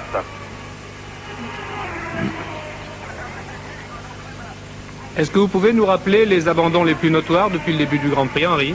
De toute façon, il y a celui de Patrick Depailler qui a été le tout premier abandon dès le moment du départ, dès le premier tour. Pour le reste, il semble que la plupart des voitures soient encore en course. Mais vous savez, François, à partir du moment où la première partie de l'épreuve s'est déroulée sur une piste sensiblement humide, les voitures fatiguent beaucoup moins. Voyant quoi, finalement, le matériel est moins mis à l'épreuve. C'est plutôt à partir de maintenant qu'on risque d'assister à des renoncements. Il y a quand même quelque chose d'assez curieux, c'est que le pilote qui est en tête du Grand Prix, Scheckter, on disait, Robert, tout à l'heure, qu'il avait l'avantage de mieux connaître que les autres le circuit de Calami, puisque c'est pratiquement son circuit, il est sud-africain. Mais il n'y a pas seulement cet avantage de bien connaître le circuit, mais aussi de bien connaître les conditions atmosphériques de la fin de l'été sur le haut plateau du Transvaal. Parce que Scheckter, mieux qu'un autre, en regardant le ciel, a pu mieux juger peut-être de ce que... Voilà la Ligier d'ailleurs, il me semble. C'est une Ligier, oui. Ça, non? Ouais, c'est la voiture de Jacques Lafitte. Voilà, la voiture qui a gagné donc, si c'est bien la voiture numéro 26, on la voit mal, nous dit, on voit pas bien le numéro. Ah. Et au même moment que vous avez pu découvrir que Jacques Lafitte était sorti, eh bien la voiture de Jean-Pierre Jabouille s'est arrêtée elle aussi. Ah, mauvaise passe pour les Français alors. Alors Jean-Pierre Jabouille était 5e, il était 5e jusqu'au moment de son arrêt. Oui. Parce que là j'ai la dernière mouture, si je peux dire, du classement. Alors celui-là il vient directement de chez Renault, il est officiel. Alors c'est donc Scheckter qui est en tête devant, Gilles Villeneuve, son coéquipier de chez Ferrari. Le 3e c'est Jarier. Le 4e, c'est Mario Andretti. Jabouille était 5e, mais il vient de s'arrêter. Là maintenant, il ne semble pas d'ailleurs qu'il repart. Le 6e était Lafitte, mais le but, vous l'avez vu aussi bien que moi, sa voiture est toujours arrêtée. Je l'ai enfin récupéré mon image, je vous dis ça entre parenthèses. C'est important. C'est Arnaud maintenant qui va passer à la télévision. C'est René Arnaud qui va prendre la 5e position. Et c'est René Arnaud. Et ensuite, on trouve Niki Lauda. Patrick Tambay n'est pas reparti. Patrick Tambay hurle il n'est plus dans ce classement. En fait, vous voulez, j'ai l'impression que on a... Si, Patrick Tambay, il vient de passer d'ailleurs devant nous. Patrick Tambay toujours dans la course. Je disais à Robert que Scheckter est mieux à même qu'un autre peut-être de savoir quel type de pneus il faut choisir en Afrique du Sud parce qu'il connaît bien le pays. Conditions climatiques. Et c'est assez curieux parce que je viens de remarquer dans les notes, là, en répercutant les propos de Bodigel qui disait que Scheckter et Depailler étaient les deux seuls pilotes à partir en début de course avec des pneus secs, c'est que tous les deux, Scheckter et Depailler, ont été coéquipiers chez Tyrrell pendant 2 ans, notamment à l'époque des voitures à 6 roues. Alors Depailler a copié. Et Depailler, je me souviens en Afrique du Sud, une fois, a écouté Scheckter, Scheckter lui a dit, Patrick, il faut que tu partes avec des pneus secs ou avec des pneus plus, je me souviens plus très bien de l'analyse qu'avait fait Scheckter du temps. Et Depailler, qui comprenait fort bien que Scheckter avait une meilleure connaissance justement de l'Afrique du Sud que lui, avait fait ce que Scheckter lui avait dit et ils s'en étaient trouvés très bien l'un et l'autre. Et là, certainement que Depailler n'a pris aucune décision, il a fait simplement ce que Scheckter a fait, il a vu Scheckter partir avec des pneus secs, il est parti avec des pneus secs. Il a envoyé un mécanicien espion du côté de chez Scheckter. Bien sûr, il n'a pas eu de peau là, puisqu'il a tapé tout de suite. Tiens, et bien, pendant que nous suivons maintenant la voiture de René Arnaud, on voit que l'image est revenue. Je peux vous confirmer l'abandon de Jean-Pierre Jabouille à cause de ses ressorts de soupape. Alors c'est l'abandon définitif de Jean-Pierre Jabouille. Jean-Pierre Jabouille, qui je vous le rappelle, avait réalisé le meilleur temps des essais. Il est équipé par un manufacturier français, de la même façon d'ailleurs que les deux Ferrari qui sont actuellement en tête, ou du moins j'espère que le classement est bon. En tous les cas, Jabouille, qui était en 5e position, vient d'abandonner. Vous savez, nous disons toujours un manufacturier français, je vois pas pourquoi nous ferions de la publicité pour les étrangers, mais moi je tiens, et je pense que je peux le faire, à préciser le nom du manufacturier. Il s'agit de monsieur Michelin. Trop d'ouvriers français travaillent chez Michelin pour que l'occasion ne nous soit pas donnée de rendre hommage à un grand manufacturier qui domine l'industrie mondiale dans son propre domaine. Oui, alors on peut, Robert, par exemple, pour répartir et bien montrer ce qu'est la Formule 1 au plan des pneumatiques. Michelin équipe 2 écuries, il s'agit de Renault et de Ferrari, et c'est pas maladroit parce que Renault c'est un constructeur sportif, mais c'est surtout un constructeur industriel, et c'est pas maladroit non plus avec Ferrari parce que Ferrari est contrôlé financièrement par Fiat. C'est-à-dire qu'en fait, Michelin équipe les 2 seuls constructeurs sportifs qui ont une répercussion commerciale, et donc en donnant des pneus de course aussi bien à Renault qu'à Fiat, sur les chaînes de Fiat et sur les chaînes de Renault, il y a beaucoup de Michelin. Et Goodyear équipe, le manufacturier américain, qui est le numéro 1 mondial, équipe tous les autres constructeurs de Formule 1, et ils sont pas contents du tout d'ailleurs chez Goodyear, parce que eux ils doivent répartir leur effort, ils doivent donner des pneus à tout le monde, et puis Michelin a circonscrit son propre effort simplement à Renault et à Ferrari. Et on note par exemple que Ligier, qui est pourtant le régional de Clermont-Ferrand, puisqu'il est de Vichy, Oui. a plusieurs fois frappé à la porte de Michelin pour être équipé par des pneus français. Et chez Michelin, on n'a pas du tout cru que Ligier pourrait obtenir les résultats qu'elle a obtenus. Mais Et ils ont toujours dit non. Vos meilleurs amis ne sont pas forcément vos voisins. Je voudrais préciser aussi dans quelles conditions travaille Henri Bodiguel, puisque ce reportage n'a pu être assuré qu'il y a seulement 48 heures pour d'autres raisons que vous connaissez, dont vous faites expérience depuis plusieurs semaines maintenant. Henri Bodiguel a donc rallié l'Afrique du Sud hier soir. Il y est arrivé assez tôt dans la matinée. Voyage difficile, mais cela fait partie du métier de journaliste. Et sur place, il lui a fallu improviser non seulement une situation devant un micro, mais aussi se trouver des alliés, des gens qui l'aident fort aimablement, comme Marie-Claude Beaumont. Alors, pour une fois, et pour presque ses débuts en direct, Henri Bodiguel se défend remarquablement.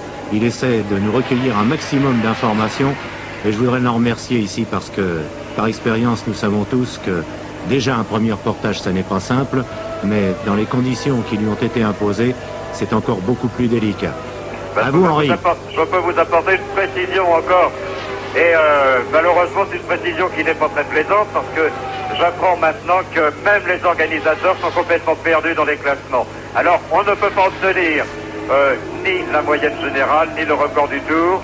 Et cela dit, selon que l'on est ou que l'on rencontre des gens de chez Ferrari, de chez Renault, de chez Ligier, ou des journalistes, de toute façon, il y a autant de classements qu'il y a d'interlocuteurs qu'on rencontre. Et les organisateurs eux-mêmes ne sont pas d'accord entre eux.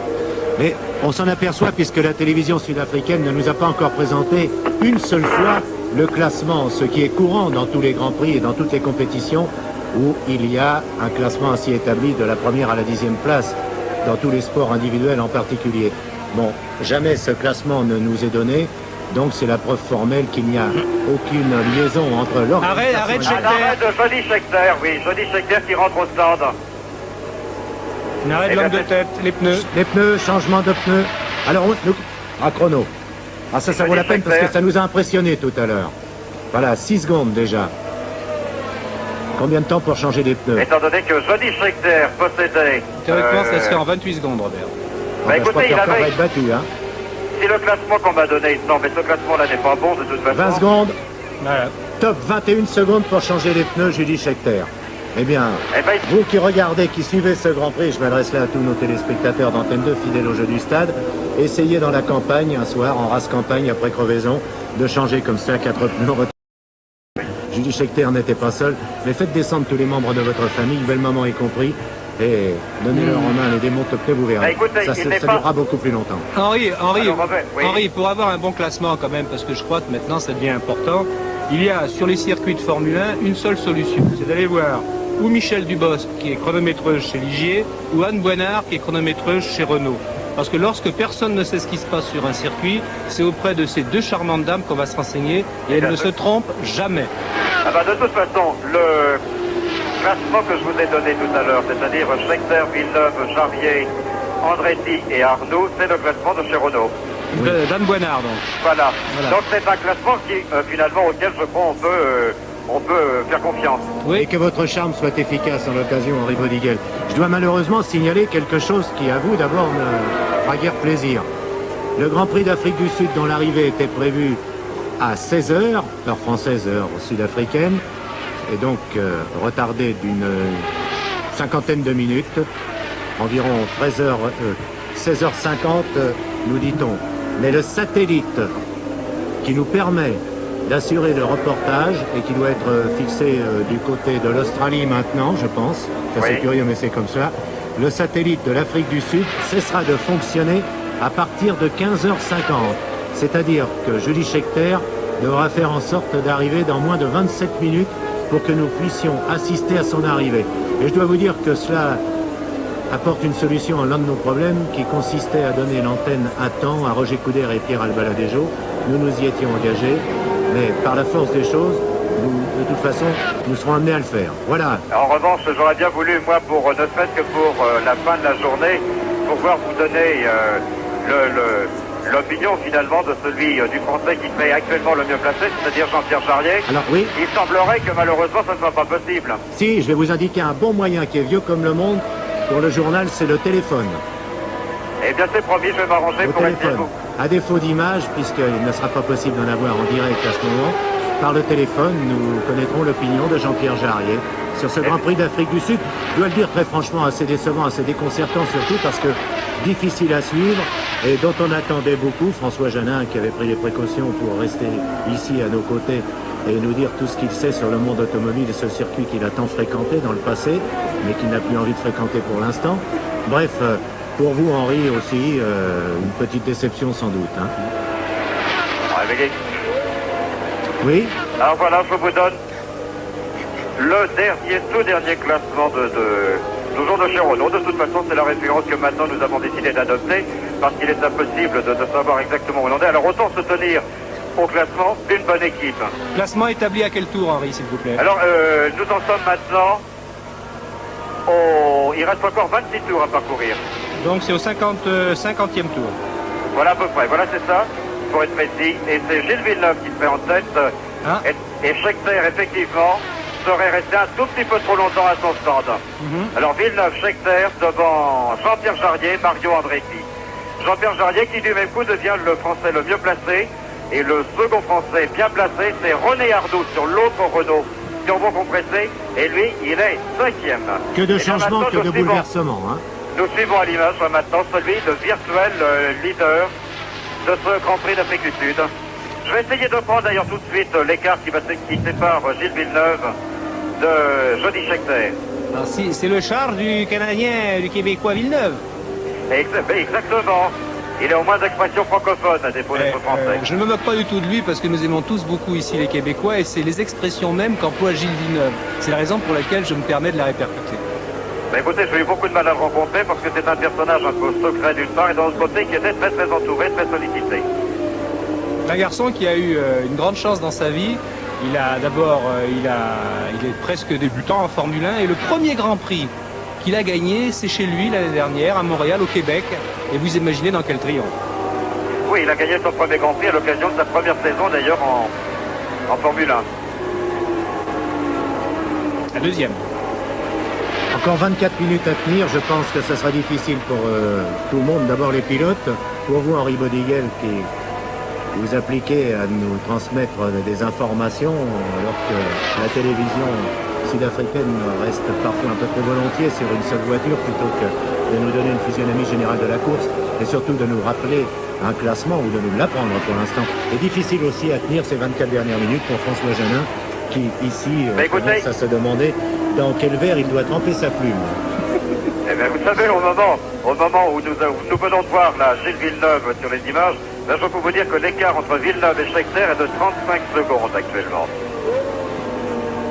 Alors, 35 secondes, mais cela dit, il n'est pas impossible non plus que Villeneuve doive s'arrêter au stand. Mais avec 35 secondes d'avance de toute façon, et compte tenu du peu de temps que les mécaniciens de chez Ferrari ont mis pour changer la roue, il va de soi qu'il peut.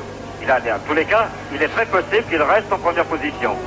Est-ce qu'on pourrait avoir l'écart entre Villeneuve, Scheckter et Jarier, Henri? Eh bien écoutez, j'attends Villeneuve vient de passer. Enfin 35 secondes, cela correspond à un demi-tour si on se réfère. Enfin, le voici Jarier, on l'a sur l'image là en ce moment. Eh bien Jarier, il serait toujours en troisième position. Et chez Ferrari, je peux vous préciser qu'on change les 4 roues en 20 secondes, pile. Oui, c'est ce que nous avons plus ou moins chronométré avec Robert tout à l'heure. Nous avons Jarier là en ce moment dans la grande montée, juste avant la ligne droite. Eh bien, de toute façon, si la télévision a décidé de suivre Jarier, cela pourrait peut-être confirmer qu'il est effectivement très bien placé. Oui, enfin on l'espère, hein, parce que nous suivons ainsi très souvent, vous n'en avez pas le témoignage devant un écran qui reste désespérément noir pour vous, d'après ce que je crois savoir ici à Paris. Écoutez, non, maintenant, depuis quelques minutes, j'ai récupéré quand même les images. Et je vous disais, en parlant de Jarier, je vous parlais tout à l'heure de l'écurie Ken Tyrrell. Alors, ou bien Ken Tyrrell fait semblant de ne pas avoir d'argent, ou suffisamment d'argent. En tous les cas, une chose est sûre, les voitures n'étaient recouvertes d'aucune publicité ici à Kyalami. Non, non, il fait pas semblant du tout, Henri. Il n'a pas trouvé vraiment de support financier. Alors qu'il avait décidé, du fait même qu'il n'avait pas de sponsor au début de la saison, il avait décidé de louer sa voiture, en fait ses deux voitures au coup par coup. Or, il se trouve que depuis les deux premiers Grands Prix d'Amérique du Sud et ce troisième Grand Prix ici, à chaque fois, il n'a pas réussi à trouver l'argent qui serait nécessaire. On va en profiter, C'est d'autant plus important pour lui qu'il risquerait dans ce cas-là de ne pas terminer la saison et probablement de ne pas pouvoir se rendre aux États-Unis et au Canada. Oui, mais ça on verra, je ne suis pas sûr. Regardez bien cette voiture, c'est la Tyrrell donc de Jarry. On parlait tout à l'heure des copies et de l'évolution technique des voitures. Regardez bien cette voiture, parce que lorsque Ken Tyrrell l'année dernière a décidé de construire une voiture à effet de sol comparable à la Lotus, c'est pas cassé la tête du tout.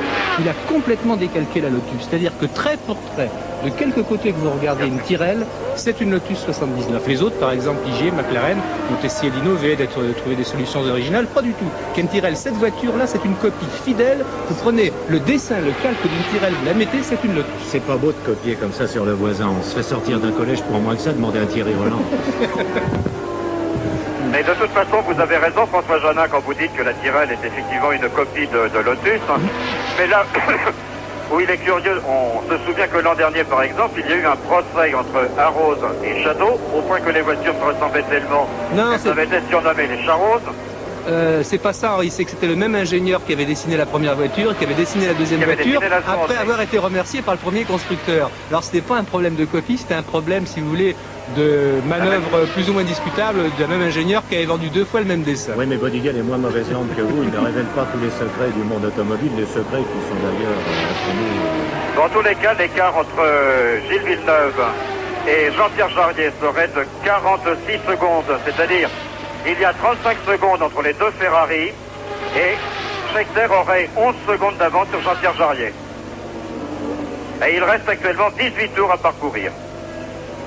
Alors je crois dire encore une vingtaine de minutes de course. Écart réduit et tous les espoirs autorisés donc à Jean-Pierre Jarier.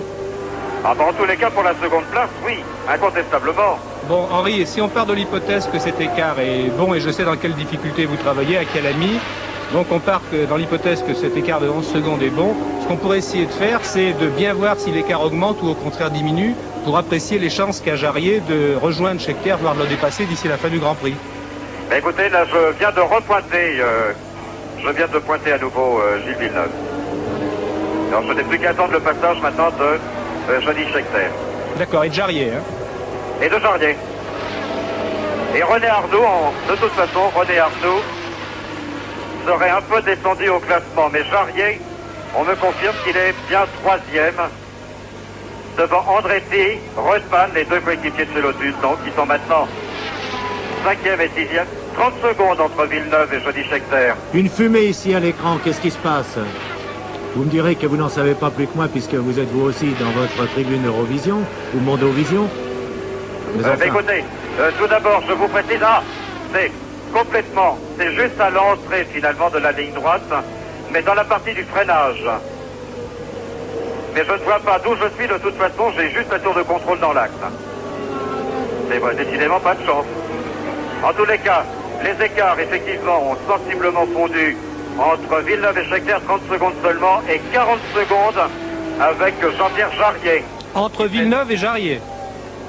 Entre Villeneuve et Jarier, on est 40 secondes. Maintenant, il semblerait que ce soit une ATS. C'est une ATS, une voiture jaune, oui. C'est l'ATS de Stuck. Qui était parti en dernière position, d'ailleurs. Hein, qui était parti en dernière ligne, oui. Et qui, de toute façon, était venu ici pour faire de la figuration. La voiture, elle est déjà vieille d'une part, et d'autre part, elle a un moteur qui n'est certainement pas le meilleur de tout le peloton. En tout cas, Stuck n'a rien, puisque j'ai vu son grand casque bleu derrière, qui l'aide à pousser sa voiture. Ouais, c'est un freinage qui a été manqué, de toute façon. C'est pas le premier qui manque, hein. D'accord.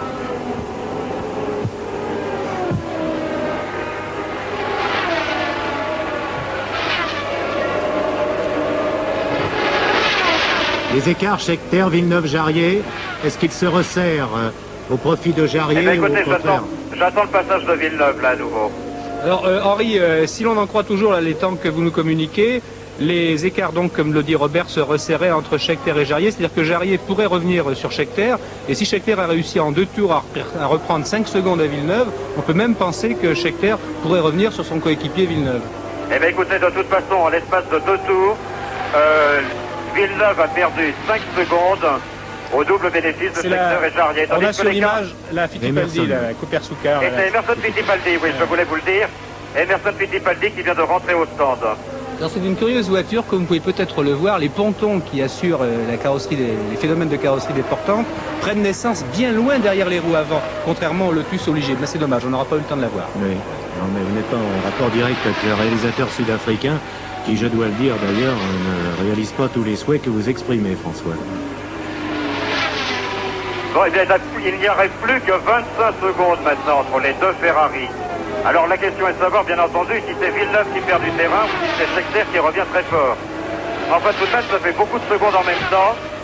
Quant à Jean-Pierre Jarier, il est à 12 secondes de Johnny Scheckter et donc à 37 secondes. En fait, si vous voulez, l'écart se maintient entre le second et le troisième, autrement dit Scheckter et Jean-Pierre Jarier. Tandis que Patrick Tambay s'arrête une nouvelle fois au stand et il vient de faire signe, il vient de montrer un step 2, alors c'est probablement pour changer une roue. François Janin, on parle trop peu des mécaniciens, mais il faut bien dire qu'aujourd'hui particulièrement, ils sont à l'ouvrage, donc à l'honneur, à l'occasion de ce reportage. Est-ce que c'est habituel dans les Grands Prix? Est-ce que ces hommes qui sont rompus à tous les exercices peuvent supporter aussi les efforts qu'on leur demande? Je crois d'abord que c'est un... Parce qu'il y a eu la préparation. Oui, c'est un métier de forçat, mais c'est un métier de forçat librement choisi. Alors bien entendu, il y a une contradiction dans ce que je viens de dire.